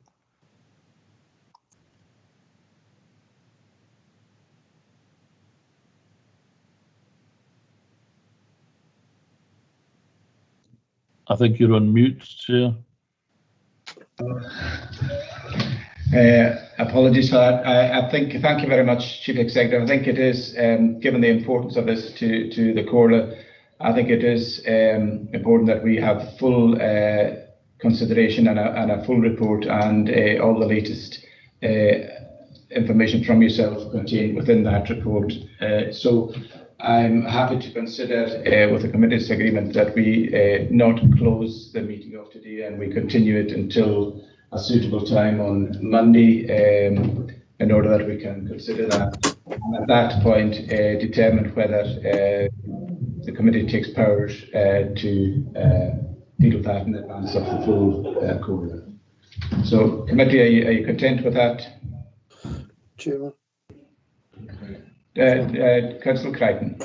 Thank you, Mr. Chairman. I'm not a member of your committee. I didn't quite get Mr. Burr's remarks at the very beginning, so I might have missed some of it.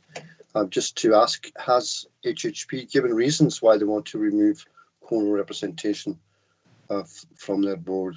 I'm sure you'll use that in your report, but I wasn't sure if you mentioned it at the beginning. And secondly, could you include in your report perhaps possible alternatives and avenues for us to explore on how our housing programme can be delivered in the future? Yes to both points, Chair. HHP have given an indication of why they want to change the rules, although I don't believe they're obliged to. And these will be set out and analysed in the report. And yes, I will speak to the Director for Communities about what other policy options may be open to the Corla. That might need a further report, depending on the Corla's choices on that regard. But we will set out the basis of that information. Thank you very much, Chief Executive. I take it the committee would be content to continue this meeting in order that we have that information early next week then. Councillor Nicholson, you wish to? Thank you, Chair. Can I just get a point of information from the Chief Executive?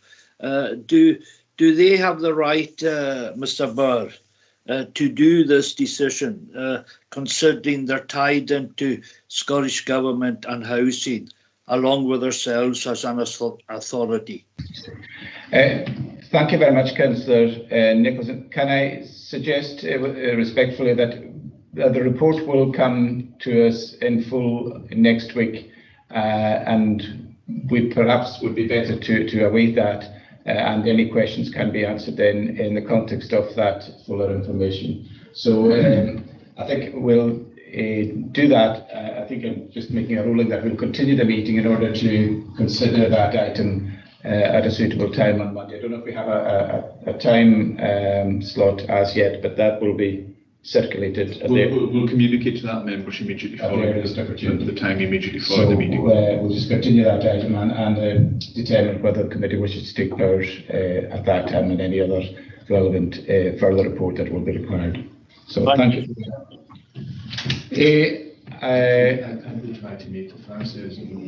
Right. I think hopefully Mr. Watson will be to join us at some point, but meanwhile I want to thank our colleagues in the fire service for holding back while we discussed the other earlier items. I hope that they're ready to join us.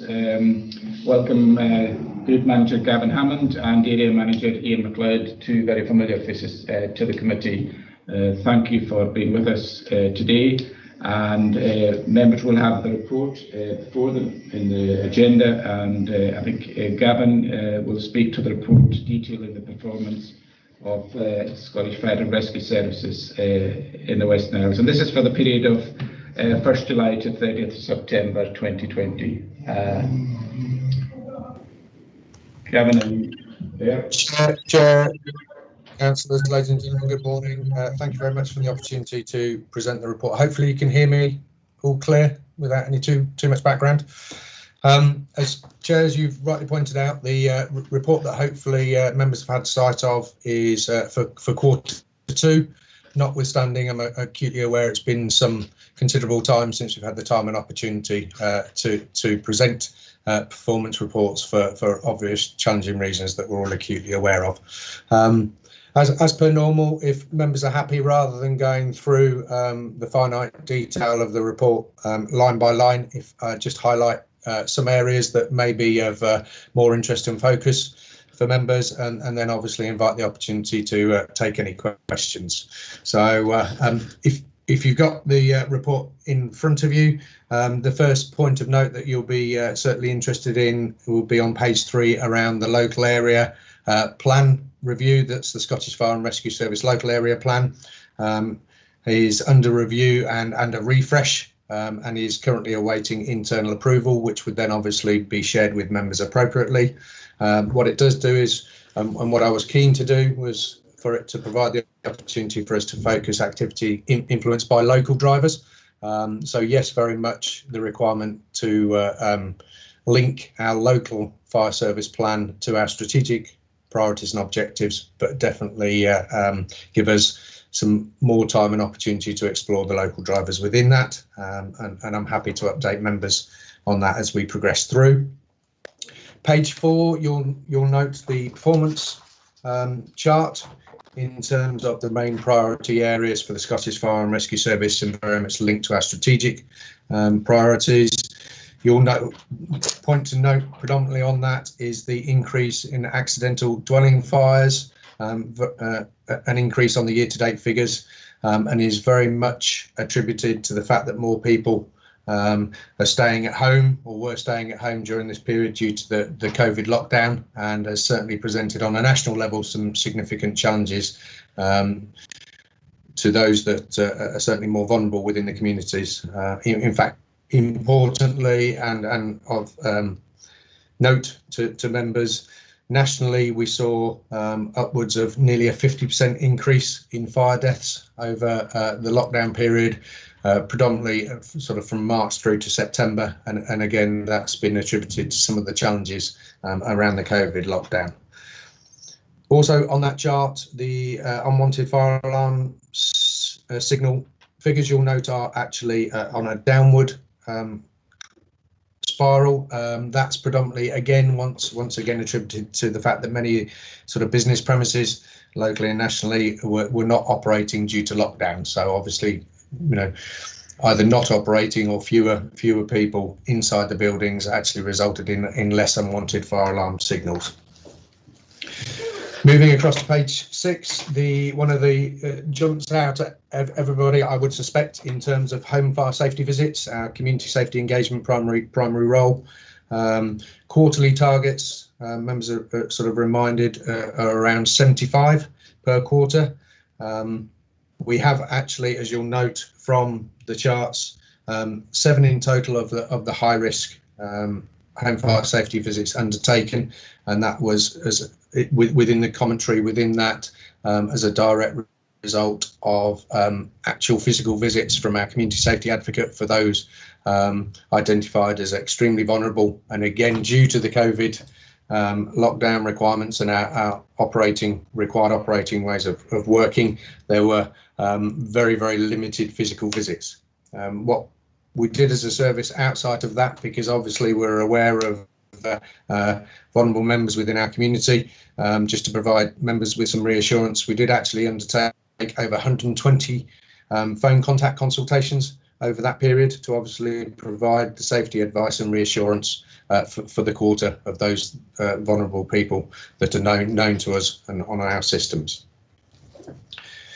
Also on page 6, with regards to the non-domestic fire safety, just as a point of interest to note, even though COVID's presented us significant internal challenges similar to yourselves, we've continued to enhance our staff skill sets. One of our local full-time officers has actually during the lockdown period completed all the legislative fire safety modules, which were pre-planned prior to COVID, but obviously has had to been delivered virtually, similar to as undertaking these meetings today. But ultimately, what it will provide is the skills and ability to undertake audits of premises via local delivery. So within our own full-time structure here. Now that is a significant period of development for those individuals, as I'm sure members can appreciate, but will leave us in a far better position to provide that local auditing of high-risk premises, as well as engagements with non-residential premises across islands as well. So that's really good news for us. Also, we've got a new station commander. If members will recall, Station Commander Lauder retired last year.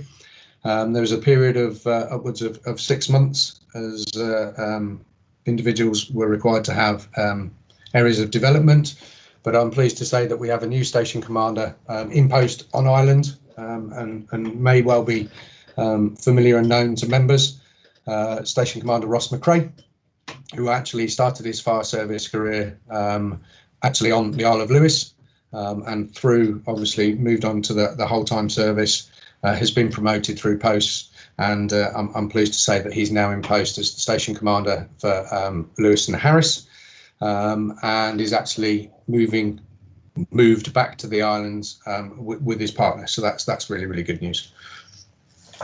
Page 10, there was the commentary in there obviously provides some positioning about the activity undertaken by the Scottish Fire and Rescue Service during COVID, and without going into a huge amount of detail, there's been a vast amount of work, as I'm sure members can appreciate, not only ensuring that our premises and our working practices have been significantly reviewed and risk assessment and risk assessed to ensure that we are able to maintain our frontline delivery whilst protecting our frontline staff, as well as then linking in with the multi-agency partnership response to COVID, with a significant amount of work undertaken via the emergency planning group to identify areas of potential risk pan-island, across the partner agencies and exploring areas where Scottish Fire and Rescue Service can provide some additional support and resilience, both internally and for other partners. Rather than me, I could go in item for item, Chair, which obviously I don't wish to hijack the meeting. So I'm happy to take any questions. Thank you very much indeed. And I extend my congratulations to the Station Commander Ross McRae. I think he's a former employee of the Corps at one point in his experience. So I'm delighted to learn of that, and many congratulations to him. Look forward to having further contact with him.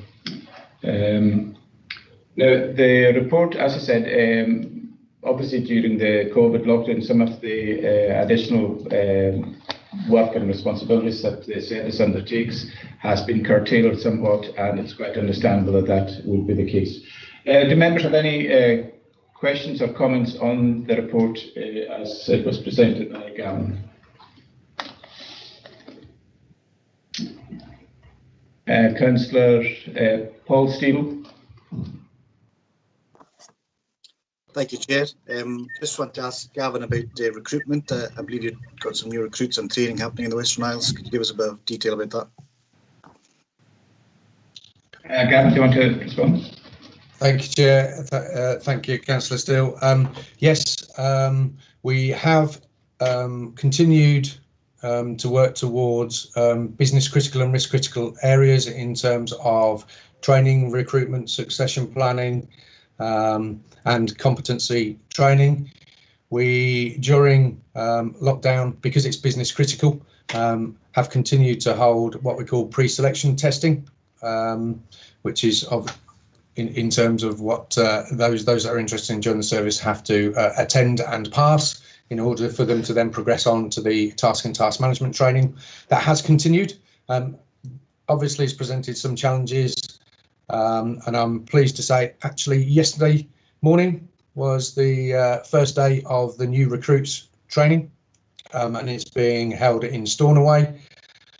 Because of, again, internal resilience arrangements, we've also got candidates or students from over in the mainland, Kyle and Skye, so we're supporting their integration into the service as well. And we're also looking further forward, which again, as per normal, I'll call on members' support for our next recruitment drive is due to be in February. Because of the ongoing challenges and the context in which we work, you'll be more than familiar of the rhetoric that I very often share with you in terms of the challenges for recruiting. So any support that councillors can provide to that vein, then that would be very, very much appreciated. But yes, we have continued recruitment. It does still present us some significant challenges, it has to be said. Hopefully that answers your question. Yeah, thank you.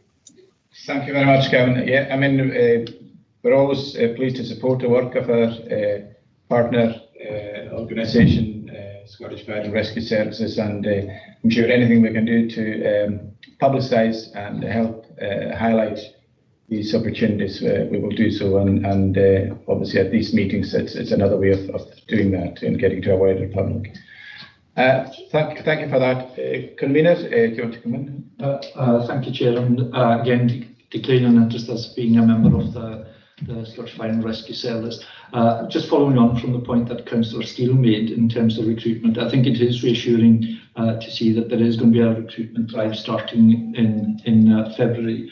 And I think it would be really useful if as Mr. Hammond alluded to, I think it would be really useful if councillors were to broadcast that widely across all communities. It is an ongoing challenge to have the right amount of people within each of the units, and I think it'd be really helpful to do that. The other challenge we face in some stations throughout the islands are to do with driver training, people driving on blue lights. And again, I think, I know there has been some work done on that in recent weeks. And again, I think that's something that would have to be done on a fairly regular basis, both in terms of refresher courses, but also in terms of people being able to achieve their LGV license as part of that process as well. And I think it is good to see people coming from other parts of the Highlands and Islands for training in the unit, both at the fire station in Stornoway and the unit down at the airport. And I think that shows what a good investment that's been. It's usually, for years and years, it was the other way around. Firefighters from here had to go across to Invergordon and other places, and it's good to see the reverse of that. So, thank you very much, Convener. Yeah, I mean, this service and the facility in Stornoway, which was provided at considerable cost and quite remarkable, really, in the circumstances and the difficult financial circumstances across the country. I think it was a great achievement to get that investment in that facility for a training facility for the service itself and even the community facilities that have been provided there. Gavin, do you want to comment on? Chair, thank you. Yes, please, if I may. Convener, thank you very much for your supportive words, and you're absolutely right. Just to provide a little bit more information around the recruitment, worked hard with our colleagues in Media and Communications Department to actually devise and design specific recruitment leaflets for each of the different areas and stations across the Isles. I'm pleased to say that literally took collection of those at the end of last week, and they've been printed up locally, which is great, and they will be used in the specific local areas. Alongside that, we've also devised and designed a e-poster, which I think is possibly an area where members can support us on, so the use of social media. And I know I've had offers previously from some members, so if councillors are happy, able and willing to, within the different locations, to share via sort of social media and other channels those posters and get that out more widely. What it does do is encourage any interested parties to actually contact local officers, have those conversations till they get a greater understanding of the expectations of the role of a firefighter, rather than sort of the non-contact. So they've got a greater understanding of the role, and hopefully that will increase the interest in potential new recruits. In terms of skill sets and driving, there has been significant challenges with an awful lot of the requirements to not only attain but maintain skills, the requirement to go across to the mainland to undertake those courses. Members probably not aware through an awful lot of work that's been undertaken locally. We managed to position ourselves well where we are now able to deliver breathing apparatus initial courses, and the first ever one was delivered locally on the Isles last month, which is great progress. In terms of other essential skill sets, the incident command training requirements, because we've now got our internal whole time structure more embedded, we are able to deliver that on Lewis and Harris and across the US Benbecula and down to Barra on a more localised level. So that increases our opportunity to get them done more timely and support individuals with that development in that area. And lastly, with regards to driver training, as the convener alludes to, significant area of focus and requirements, obviously, to maintain those skill sets and competencies because of driving, in essence, lorries on blue lights on our roads, which presents significant challenges for other road users as well as the safety of our firefighters. With an awful lot of negotiating and wrangling and positioning with the support of the LSO Area Commander McLeod. I'm pleased to say we've, again, very recently, probably about a month ago, it was confirmed that we have recruited a WIOS, so that Western Isles, Orkney and Shetland specific driving instructor. That's been recruited from the whole time cadre across on the mainland, but actually, and interestingly, is an individual from the Isles, from Lewis, and he too, after his initial training, which is for at least a 3-month period, because he has to attain that instructor qualification, he will be looking to move back to the Isles with his partner and children as well. So we continue to push forward very much requirements, strategic required delivery, but increasing our ability to deliver that on a local level, which will hopefully not only increase our succession planning and sustainability, but also encourage recruitment and areas like that as well. So thanks for that opportunity. Thank you very much, Gavin, and I'm delighted that you're supporting our strategic objectives of in migration, as well as providing us with the fire and rescue service, which is really a credit to the organisation. I think it's obviously got quite difficult times over the past few months due to COVID restrictions, but nevertheless, you're a service that is ready and willing at all times. I'm sure members will be more than happy to support if there's any particular locality where you wanted to put forward an initiative or recruiting drive. I'm sure members in these localities would welcome any information and any alert to that initiative, and I'm sure would be more than happy to support that. I'm seeing Councillor Charlie Nicholson. You want to come in? Thank you, Chair. I welcome the report, Gavin, and the work of the fire service within the Western Isles and your officers, and thank you for that. The question, Chair, I would like to kind of bring up is in regards to the Western Isles community safety and where that is at the committee or the partnership. It has been something over the period of the council that has been slow in getting off chair as such. And I'm just wanting an update for the next year especially, so we can pick up on it, because I keep getting reports and emails from Scottish Government asking where we are on it and what's the situation. And I believe it's under the direction of the Outer Hebrides Community Planning Partnership, with the fire service being the lead within the islands here.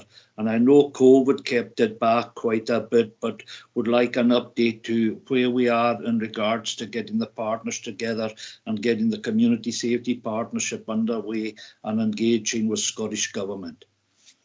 Thank you very much, Councillor Nicholson. Perhaps that may be something that Mr. Hammond might take to the community planning partnership itself as something, and we can get some feedback the next time that we have at committee.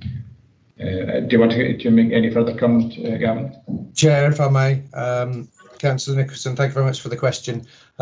Just in terms, I know there's been some discussion about the community safety partnership. I believe it was more in this forum rather than the CPP, community planning partnership. As I've just to provide some reassurance and reiteration for members, I know Ian McLeod, who was in my role previously, did turn around and say that he was happy for the Scottish Fire and Rescue Service to take a lead role in that rejuvenation of the community safety partnership. From my perspective, and I completely concur with that. From my perspective, I think there still needs to be further discussion and clarification, and it may well be this arena to have those discussions in terms of where the vision is of where does the community safety partnership sit in terms of local frameworks. You'll all be aware, as I am, that there are many different groups of which the Scottish Fire and Rescue Service do actively participate in. So from my perspective, be more than happy to lead and drive the community safety partnership forward, but it would need to be, I'd need to get a greater understanding of members' expectations and understanding of what framework it would come under. For example, public protection, what would be the sort of primary areas of concern and focus for the partnership, where the reporting lines would be. So an example of that reporting lines, if the expectation is that it comes under the CPP, then it's that bit about what areas of focus do we consider are missing. If it's around public protection and antisocial behaviour, for example, then that would obviously I would expect to be reporting into the Chief Officers Group, for example. So I'm more than happy to have those discussions clearly either in this arena or off table to move forward, but I'd be seeking some more sort of clarification on desires and visions on that if possible. Thank you very much, Gavin, for that.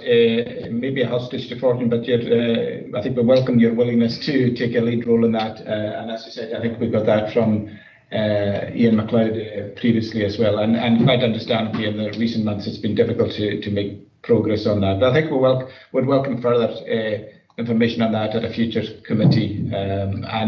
Meanwhile, I'm sure you will be raising it in community planning partnership as well, of which you're a member and attend. Chair, can I come back in and like to reiterate the point, thanking Gavin. The fire service would be an excellent service as the catalyst to get it back on the go.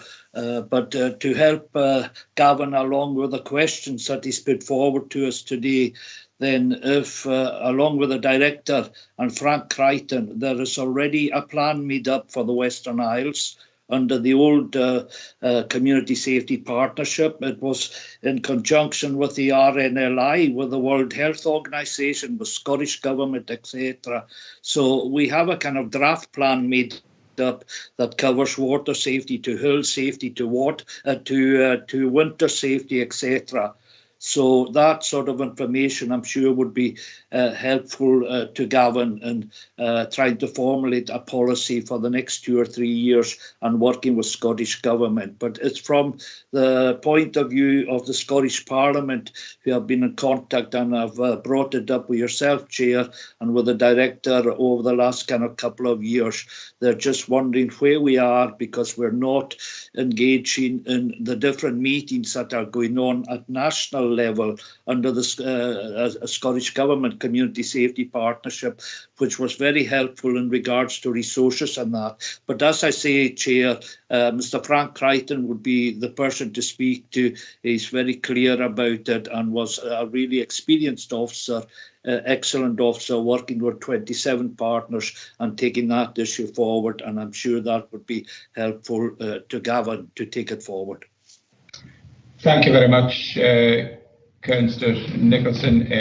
I'm sure the senior officers will take note of that and what impact or what involvement in terms of the business planning, what capacity we have as an organisation to be involved in that will be something that will be taken forward as well. Chair, if I could just come in, if it will assist. Maybe as a suggestion, I'm more than happy to move discussions forward, obviously outside of this arena, involving Councillor Nicholson and Malcolm Burr, to understand some of the governance arrangements. I think it's great news that there's sort of some draft or previous plans in place about delivery. I think it's in terms of initially we need to understand the governance and frameworks, and I'm more than happy to arrange some meetings to involve Councillor Nicholson, if he so wishes, with Malcolm Burr to move that forward, if that's a favourable suggestion. Yeah, by all means, I think it's an excellent way forward, and perhaps we will in due course hear more of how that's progressing. Thank you very much again. So that report, welcome that report, and it's for noting. Thank you for your attendance, Gavin, and appreciate you waiting for us to get through some of our more tedious business before we got on to your report. Now, can we just go back to, well, we have an option of if we're continuing the meeting till Monday to take to leave item 6 until that point, or take it just now. Director, I will just carry on, Chair, if you can. Yeah, so can we just, in the absence of... oh, he is here. Is Ian Watson able to join us now? Point has been reconnected. So back to item 6. This is the the strategic housing investment plan, the light ship that government are content that we submit at this stage. And Ian Watson, if he's online and is with us, do you want to take us through this report? Yes, thank you, Chair. Thank you, Chair. Apologies for that. There was a planned outage in point, and something affected much greater area than that. But hopefully back and connected now. Thanks, Chair. Yeah, this is their the main purpose of this report is to present our draft SHIP to the committee for consideration. As the report states, it's not a normal process we're going through this year because of the COVID-19 situation. The Scottish Government are aware that it's been challenging for councils to prepare their affordable housing programme in light of the lockdown and the restrictions on what can be done. So instead, they've asked councils to produce what they're calling a light SHIP and submit that to the Scottish Government by the middle of December. So it's very much a holding plan, if you like. It's not as detailed as it normally would be, but it's just to give yourselves as members a flavour of what we would like to see delivered in terms of affordable housing over the next 5 years. Members will probably recall our normal process that we go through to produce the programme is we get informed by the Scottish Government, usually in the late spring, of what the likely funding availability will be when they publish their resource planning assumptions. So they've not been able to do that this year because of the COVID-19 situation. Then once once we know what kind of money we're likely to get, we work with HSP to develop a draft SHIP. It's usually presented to yourselves in September, and then we submit it to the Scottish Government in October, and then we get feedback early in the following year. So obviously a wee bit different this time. The VASIS is submitted for the middle of December, and we'll get feedback in due course. So the report itself just sets out a wee bit about the process that we've gone through to develop the affordable housing programme. A couple of key issues we had to bear in mind. Obviously, a lot of the site identification and feasibility work wasn't able to be carried out over the last few months. The Scottish Government obviously haven't been able to inform us of the resource planning assumptions, although since the report was produced, we understand that they're hoping to be able to publish these by the middle of December. So hopefully we'll get information before the end of the calendar year of the likely funding. And as the Director mentioned in the performance report, there had been an element of slippage in the programme because of the lockdown on the construction sites, but pleased to say HSP and their partners have done a powder good and have got the sites they had back up and running fairly quickly. So that's obviously helped the process. So the SHIP itself, I can turn to that. It's shown at Appendix 1 of the report that sets out the same format as in previous years. We've got the 5-year period, and it shows the developments we'd like to see on the ground, the number of units I would hope to see HSP developing there, and also an estimate of the likely requirement for Scottish Government funding. And for a bit more information for members, Appendix 2 of the report, we've included information on HSP's current waiting list for each of the proposed sites as well, to give you an idea of what kind of demand is out there at the moment. So the SHIP itself, there's a few key considerations we've kept in mind when we're preparing it between ourselves and HSP. First one was to maintain the rural-urban split. You'll recall back in October 2017, a decision was taken to have an aspirational target of 55% of the new affordable homes rebuilt in rural areas. So we've aimed for that, and at the moment we're looking at 56% in rural areas and 44% in Stornoway. We've also tried to provide a good geographic spread on the SHIP so that there's developments happening on all the islands in the chain. We've also included opportunities for some Stornoway regeneration work, and in the report we give an example of perhaps the donation development when that closes down and it's moved to the new development of Gotill Farm. There could be opportunities for developing there, or it could be a town centre development that we could look at. We've also kept in mind key rural economic and population retention projects. An example of that within the SHIP is the proposed development at Scott Road in Tarbert. Not only will that have a housing element, but there's also opportunity for working with other partners to look at providing accommodation for seasonal workers, which would have a very positive impact on the economy of Harris. We've also looked at the extra care housing agenda, as well as the ongoing development of Cothill Farm of 50 extra care houses. We have made provision for 10 units in Barra as part of the wider Castle Bay campus development. So we've got that down in year 3 of the SHIP at the moment, but that might change depending on how the overall project goes. And the final issue we've kept in mind when we prepared the SHIP was supporting the rapid rehousing agenda. Members will be aware of the move towards trying to reduce homelessness as much as possible. A key strand of that is making the houses available in the area where people are homeless.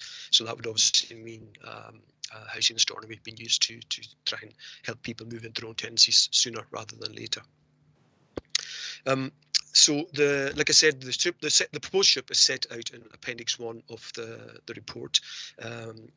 But before I finish, I just want to make reference to the Rural Housing Fund.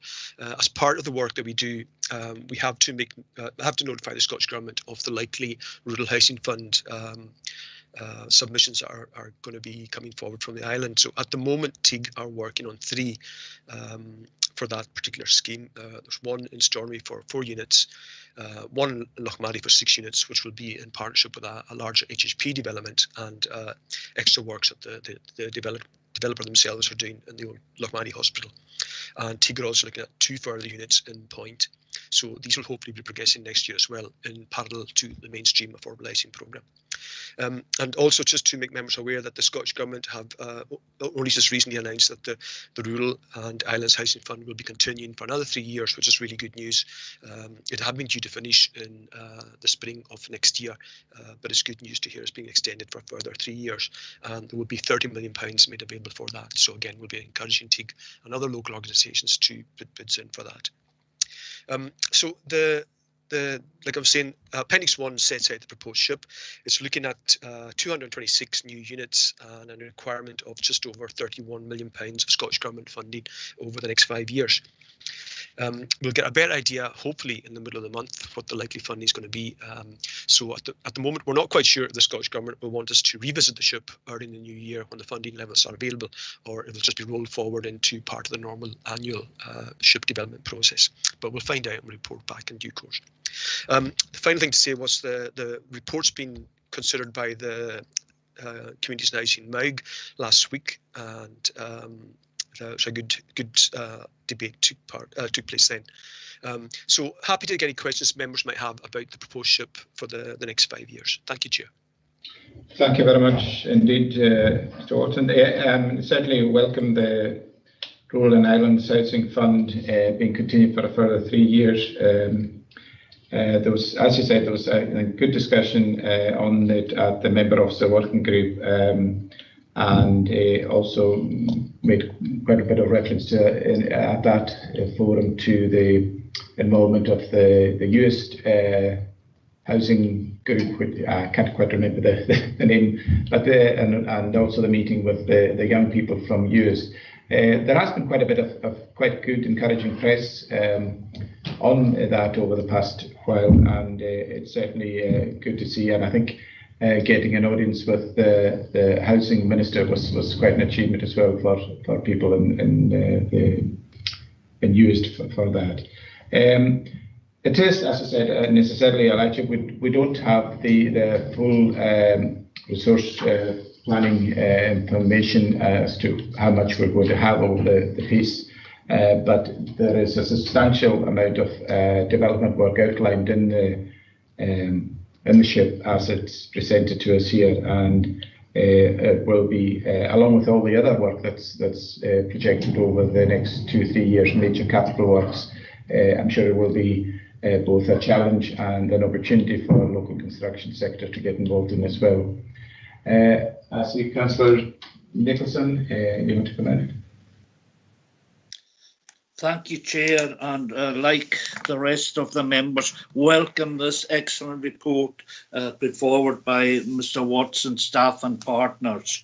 And you mentioned there, Chair, the importance of young people and the different meetings that were going on. And I would like to put forward to committee, I've mentioned it at the previous meeting of the Housing Sub, a proposal, Chair, that we look at a land banking needs assessment officer funded by HHP, TIG and ourselves. The issue we have just now, and it's not actually picked up within the report here about the land, and we have a really good officer that has encouraged other homes in the islands to come back, the empty homes officer. And we do need to get to this issue about land for young people and young families. When you look at the situation over the last while and that, you look at our own area and the average house price, if you take something like Carras, is 212,000. If you take somewhere like Broad Bay, it's 156,000. Then when you go to kind of further afield to Skye and Rasay, it's 256,000. Island and Jura, 387,000 averaging, and Isle of Mull, 333,000. Now, we welcome this housing, but we need to start working, focusing on getting land with the different community landlords, the grazing committees, a more focused approach. I know we've been having a little engagement over the last couple of years, but there is a major need, as the young people have been indicating from the Southern Isles, the aspect of access of land. And I see on our agenda, the next item, outstanding reports number 2, I think it is, on the engagement with grazing committees, etc. Would it not be good, Chair, to have an officer that had a focused approach in the aspect of land banking and the needs assessment to help our young people and our young families accessing, working with the Crofters Commission, working with the community landlords, working with the grazing committees, so that within our 5-year plan, we can have that plan of accessing land. We've heard over the last couple of years how hard it was for HHP to access land as such, which to a certain extent wasn't true, because from my experience and engagement speaking to people, land was being offered, but I don't know where it kind of went after that. But more importantly, going forward, I would suggest to committee we look over these next 5 years of appointing an officer that is funded by HHP, TIG and ourselves, on land banking and needs assessment on land for housing for young people and families that is affordable. Because as I said earlier, the prices in regards to average prices, these are average prices I've given to you from the different areas. So I would like to put that forward to committee for their consideration and their discussion, and possibly a proposal if committee would support that direction. It could work in conjunction with a new youth organisation and be supportive administratively and take this issue on, but it just plugs into the very good report by Mr. Watson here in taking housing forward in these islands. Thank you very much, Councillor Nicholson. I'm seeing Councillor Don Crichton wanting to come in.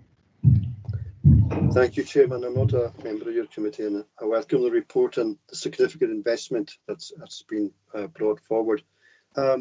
My question is probably for the director, and it's really to ask what follow-up have we had in terms of the argument we've been forward for some time now of trying to integrate our housing funding, taking in rural housing funding, Crofter housing, and the current our own current programme.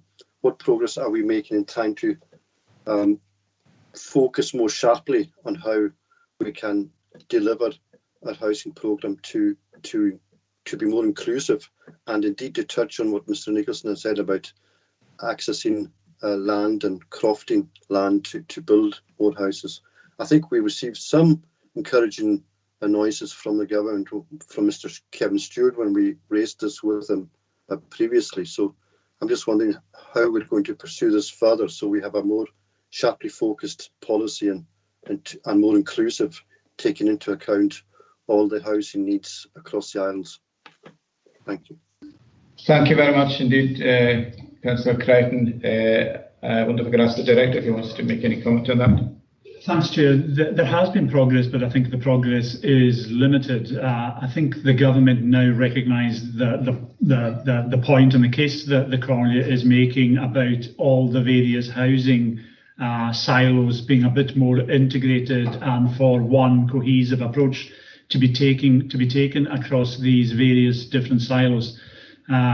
So there is a discussion. A discussion has opened, which was very difficult to have until fairly recently.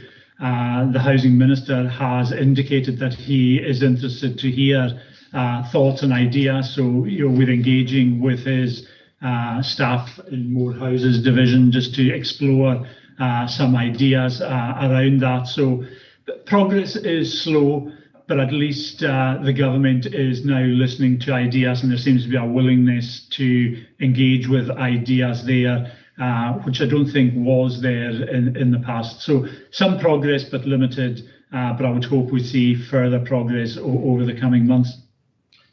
Thank you very much. I know that sometimes it can be quite tedious and time consuming, but I know from previous reports we've had from the section that although it is difficult, we've not. It's not been an encumbrance that we have not managed to overcome in the past. So releasing land, particularly releasing crofting land, is something of a challenge. But we continue to work with partnerships in the community, with cohesive committees, with community landlords, and as Councillor Nicholson rightly reminded us, there is a report outstanding, and there is action ongoing on that at the moment as well. I'm sure Mr. Watson may update us on that. Before asking to come in, Councillor Ian MacLeod, if you want to come in. Thank you, Chair, and thank you, Ian, for the report. Just a thought on, in particular, South Uist, where our social landlord has actually probably sold off more units than they have actually built. So it appears we're going to get 6 more in year 2 on the ship here at the moment. But reality is, in the last couple of years, they sold off 6 in Boystow. I believe there's plans to sell off more in Dalbra. So the actual number of stock housing left is not going up. Is that something we should be challenging, or?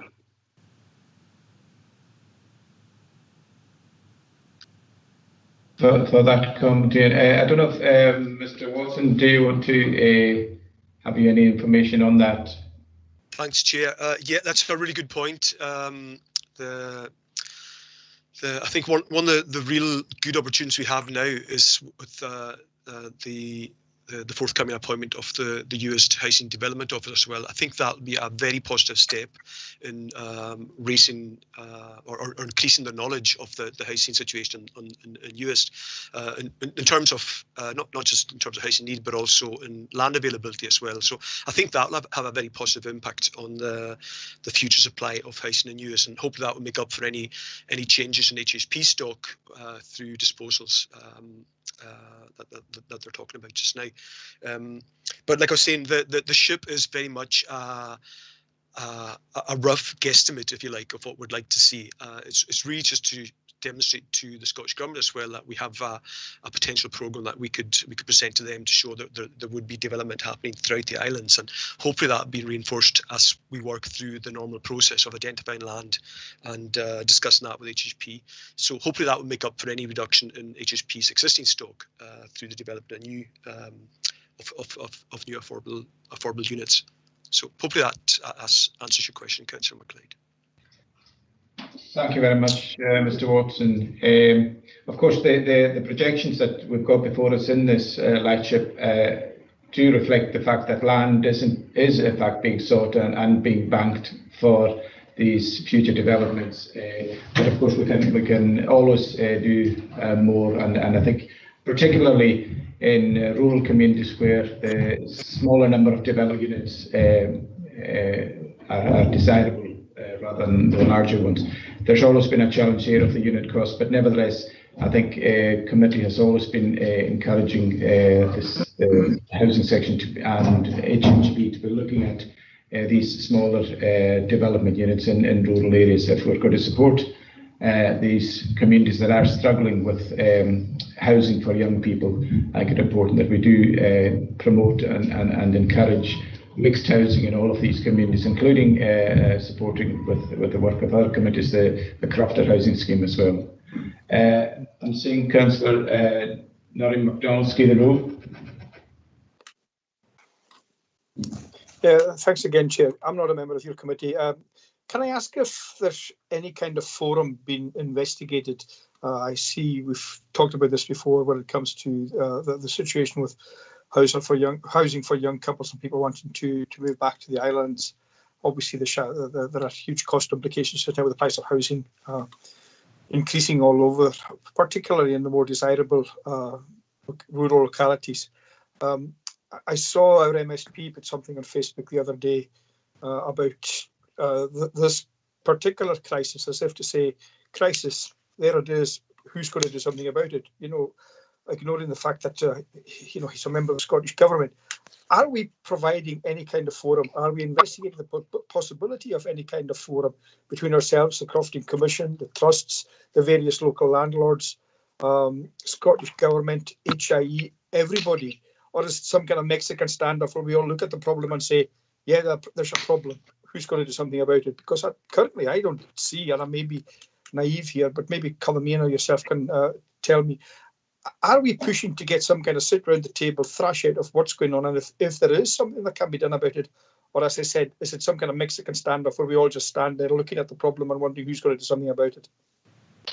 Thank you very much, Councillor MacDonald. I know that in the past we certainly have gone out to both community landlords and Graysons committees, and I understand some of the feedback from that is that the views that they would welcome more individual discussion and sit round at locality level rather than a larger forum where we can just drill down into particular issues within these localities. So, and I think certainly had discussions with the housing team, and that's something that is planned to be rolled out over the next while. Of course, having these meetings face to face, it's always better, and with the COVID situation, there's been that difficulty. But I would hope that over the coming months that we would be able to do that. But meanwhile, I think there is that contact being established, and these things are being set up. I'll take Councillor Ray McKenzie, then Councillor Paul Steele. Thank you, Chairman. Well, I welcome the report, obviously, and it's good to know what the plans are. But as has been mentioned, you know, we need to have the wherewithal to do it. And I did raise this matter back in September about housing for young people coming back to the island and people on the island. And there is this interim report. I was going to bring it up under the next item, but since it's been mentioned, that there would be an interim report brought forward at a later meeting. Sorry, a report being brought forward to a later meeting.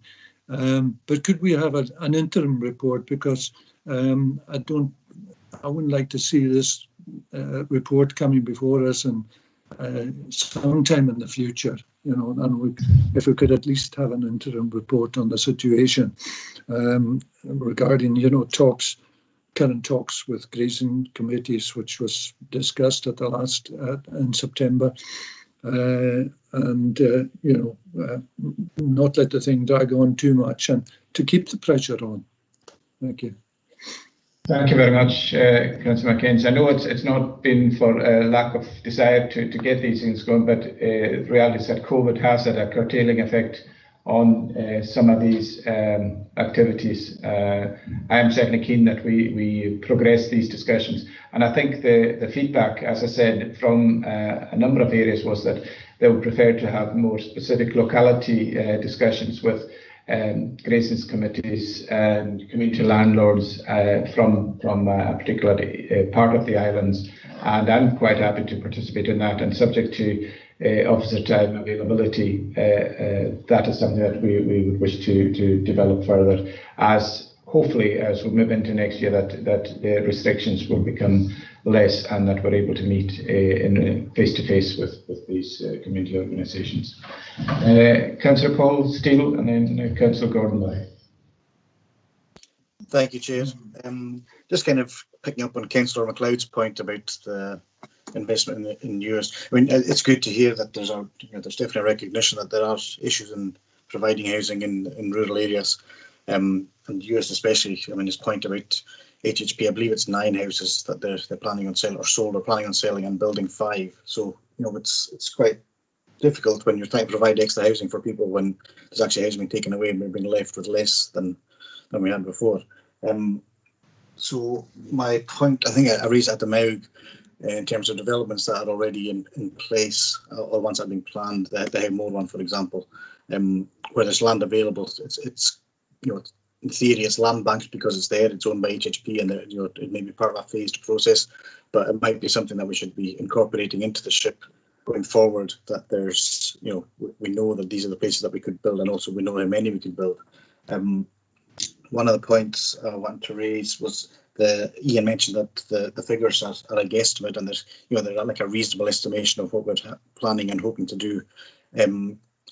Is there any scope in putting in, we've done the aspirational 55-45 split? Is there any merit in putting in an aspirational figure of just to meet all your demands, what we would really like to see? Should money be available? The guesstimate is like a realistic one, but should we be aiming to, this is what we need to do to assess our housing situation? I think that was all that I mentioned. Thank you. Thank you very much, Paul. I think I agree with all your comments there, and I think we will maybe to get the opportunity of having some more informal discussions through the MAUG and explore some of these options over the piece. Also, I mean, just a passing comment on the fact that people who may have been tenants of social housing or houses that are becoming available for buying in the community through HHP.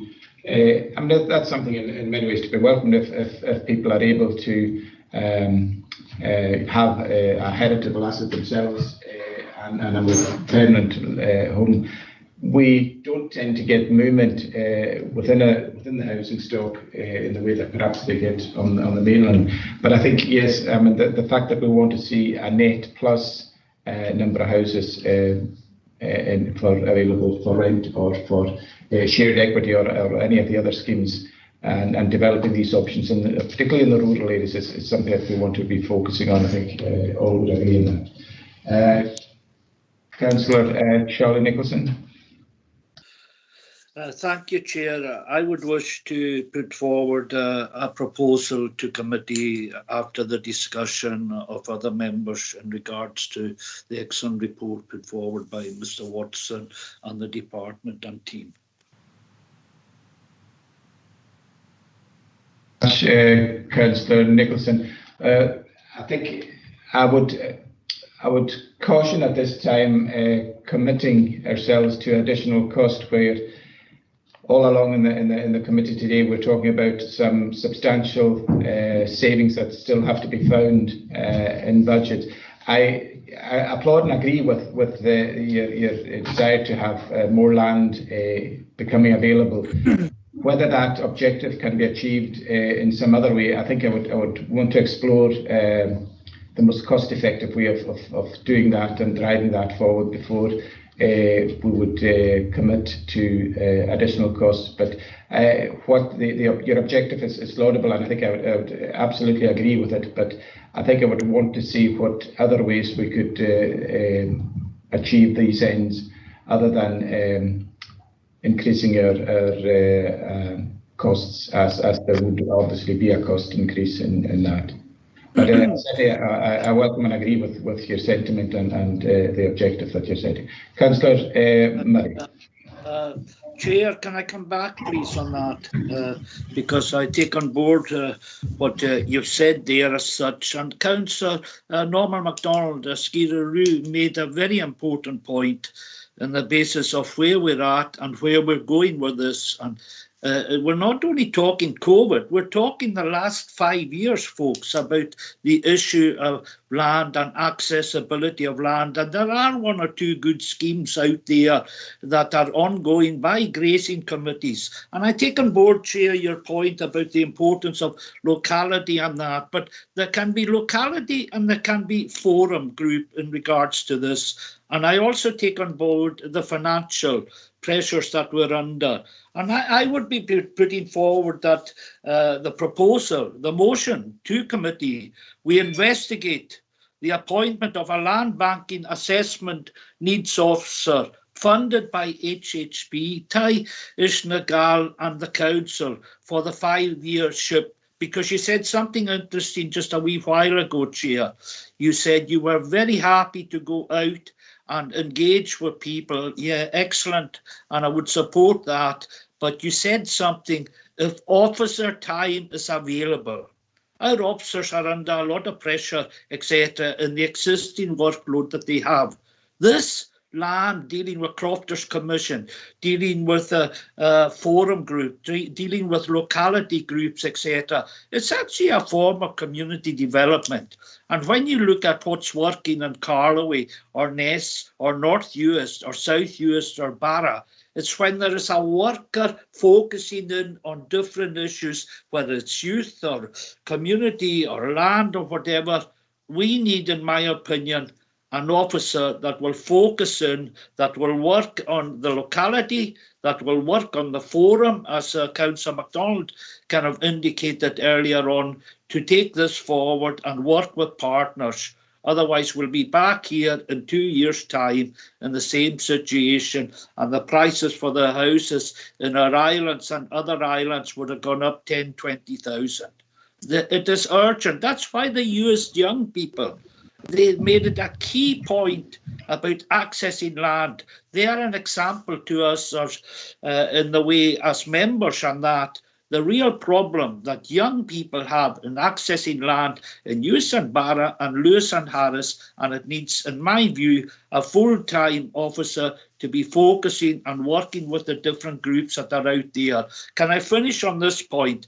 Wearing another hat, I've been involved in Stornoway Trust for a number of years, etc. We have looked at the situation, taking it forward, but we've never had a kind of joined-up approach with the area of the Western Isles to look at a key issue moving forward for young people, families, etc., and accessing land. And this is an opportunity. As I say, the proposals here, we investigate the appointment of a land banking assessment needs officer funded by HHP, Tai Ishnagal and ourselves in conjunction with a 5-year SHIP plan that Mr. Watson has presented to committee today. Thank you very much for that, Councillor Nicholson. I'm seeing Councillor Gordon Murray and then Councillor Don Crichton. Thank you, Chair. Just listening to the discussions, I completely agree with the points that have been made, and I wholeheartedly agree with Councillor Nicholson's proposal. And if you would allow me, I would like to second that, to ask the committee to do a cost-benefit analysis on such a post. And I think when we explore that and we get a cost-benefit analysis back, I'm sure we'll agree to actually put the post in place. So understanding financial circumstances at the moment, but we've got to look at other benefits that. So I think that I'd like to second that proposal by Councillor Nicholson. Thank you. Thank you very much, Councillor Murray. Can I, if I get the mood of the meeting, if it's the desire of the committee that we get a report back as to the feasibility of undertaking what Councillor Nicholson is suggesting, I'm more than happy that that be remitted to the director. The director is happy to take that back at a future point. If it's the will of the committee, Chair, that we look at it, but I think we've got to maintain focus on what is in the Corney's hands to do, and that is the delivery of the affordable housing programme and the key challenges we've got in regard to homelessness and the introduction of rapid rehousing. We have a limited staff resource, we have a limited budgetary resource, and I think we've got to keep that limited resource very much focused on the key aspirations. I very much understand what Councillor Nicholson is saying about land banking, and it will be good to build, a bigger land bank. Unfortunately, it is unlikely the Scottish Government will fund additional land banking because they wouldn't allow it in the previous programme. So are they going to allow more land banking in the next programme? I think it's unlikely. We could explore that with them, but I think it is unlikely. What are we able to do for the house or prices in the market? It is a market operation where there is a willing buyer and a willing seller. There is very little interventionist tools that we have. We have engagement with the various crofting bodies, grazings commissions, and the community landowners. So hopefully out of that, we will be able to identify additional land supply. I think it is highly unlikely that our partners in HHP and TIG have additional resources to put to further staff resource. So I think, willing, if it's the will of the committee that we investigate it, we will investigate it, but I think at this stage it is an unlikely outcome. Thank you very much, Director. Councillor Crichton. Thank you, Chairman. I'm not a member of your committee. Can I refer to the outstanding reports that Mr. Nicholson mentioned before about access to land? There's a report still pending on that issue. And can I suggest perhaps that while his request has merits, that we consider that in conjunction with the outcome of the assessment of the report, the next report on access to land. I think then we can make a judgment perhaps on whether such a post is required or not. Thank you very much, Councillor Crichton. I think that's an entirely reasonable suggestion, and if just before make any further comment, I see Councillor Steele, you want to come back in. Thank you, Chair. I mean, I agree with a lot of what's being said, but I mean, what's happened in Uist is we formed the Uist Para Housing Group, and we're looking to employ an officer to do pretty much exactly that. So it's the the community bodies themselves have taken that upon themselves. So could we just be encouraging the groups in Lewis to just work together and form their own kind of forum to take that forward, instead of the council's kind of taking. I mean, there's guidance we can offer, and I mean the support we received from Calamine has been useful. So we'd replicate something like that. That's a good idea. Thank you very much for that. And I think many or even most of the community landlords in Lewis and Harris have a very strong inclination to promote housing development, and it's their stated objective to do so, to maintain and even to develop more populations in their areas. So I don't think we're pushing at a door that's difficult to open there at all. It's just how we can best unlock it. And as the Director said, sometimes it's not a case of land being not available or houses being not available. It's the price that they are being placed on the market at, and there is limited ability to intervene in that. We, through our strategies and policies, have discouraged vacant homes and empty homes and holiday homes insofar as possible, in order that housing is made available for the Indigenous population and to develop our rural communities particularly, but there is a limited amount we can do on that. But I think if Councillor Crichton's suggestion there that we come back with something, before I make any further comment, I see Mr. Watson wants to come in. Thanks, Chair. Yeah, so just a wee bit of background information for the members. Also, a really good discussion about the potential for looking at land to help with housing. But we do actually have a system in place at the moment for identifying land, which has worked quite well over the last couple of years.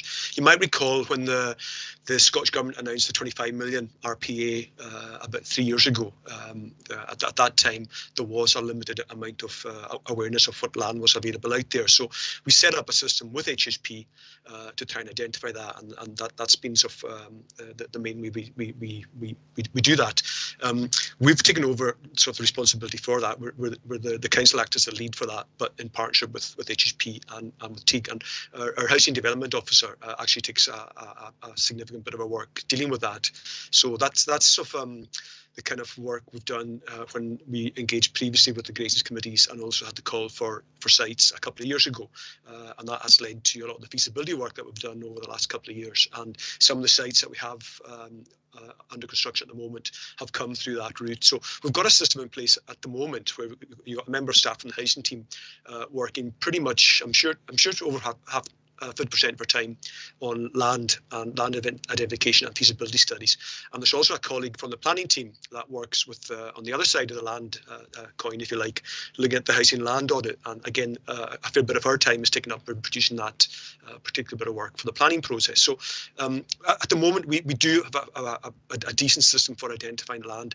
The problem is, as members will know, a lot of the land we look at, it comes back not being feasible for developing housing on, either through the makeup, either the peaty soils or the rocks, or just because it's too expensive to actually develop for housing. So we have looked at a lot of land that has been brought to our attention, and a lot of it has had to be parked because it's just not financially viable to do it at the moment. But just let members know that we do have a system in place for identifying land at the moment. It's not a case of working around ad hoc windfall land that comes our way.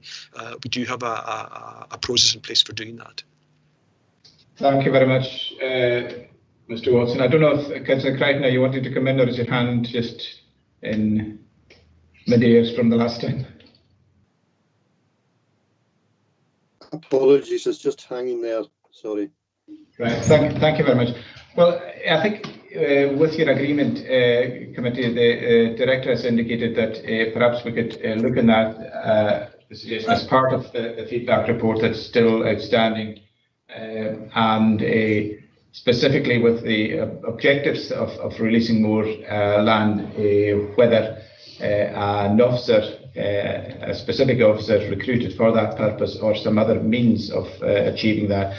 The ends, I think we all agree with that. We don't want to see land inavailability being a problem for, particularly in rural areas.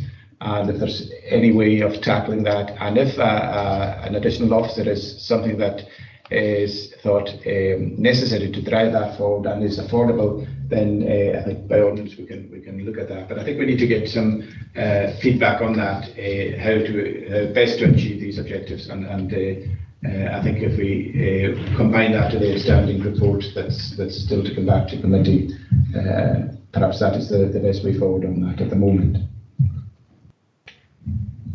Okay, Councillor Nicholson. Thank you, Chair, for allowing me back in. And I would back the proposal and take away the motion if Gordon Murray was happy to take away the seconder, that it's taken forward in the report as such. And the idea of the proposal is that I would be hoping that between the partners that we would look at appointing that person down in Uist to work with the new group there, etc., in partnership, because that's the way forward. Because if I put a question to Mr. Watson just now, and I'm not going to do it, but if I put the question forward and say, can you tell me what land is available in North Uist or in Lochs just now that's afforded for young people at present, then I don't know if he could answer that. And that's the issue we have. We're seeing the different bits of land going for 20, 40, in fact, one in Harris just now over 200,000 without a house on it. What I'm talking about is getting land available that is affordable, so that our young people can build and have access to land and take it from there. So that's what I'm looking for, but I'm happy to back Mr. Crichton's suggestion of moving it forward, Chair. Thank you. Thank you very much, Councillor. I appreciate your comments there, and I think that is a sensible way forward, that we bring it back as part of that report. And I think meanwhile there's going to be development work going on with further consultation with community groups, with community landlords, and with Grace's committees, and that be a program, an ongoing program as time allows. So the report at 3.1 is there for your agreement. Thank you, members. Now that just takes us to item 9, the reports outstanding, of which we've referred to one already, and Chairman. Yeah, Chairman. Councillor Mackenzie.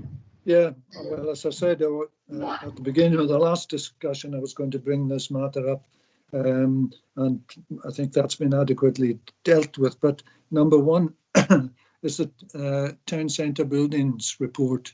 Again, is it possible to have an interim report on this? Just, I don't know if kind of a report just now, verbally or what.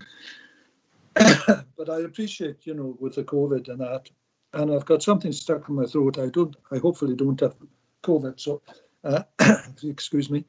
Could we have an interim report on item 1?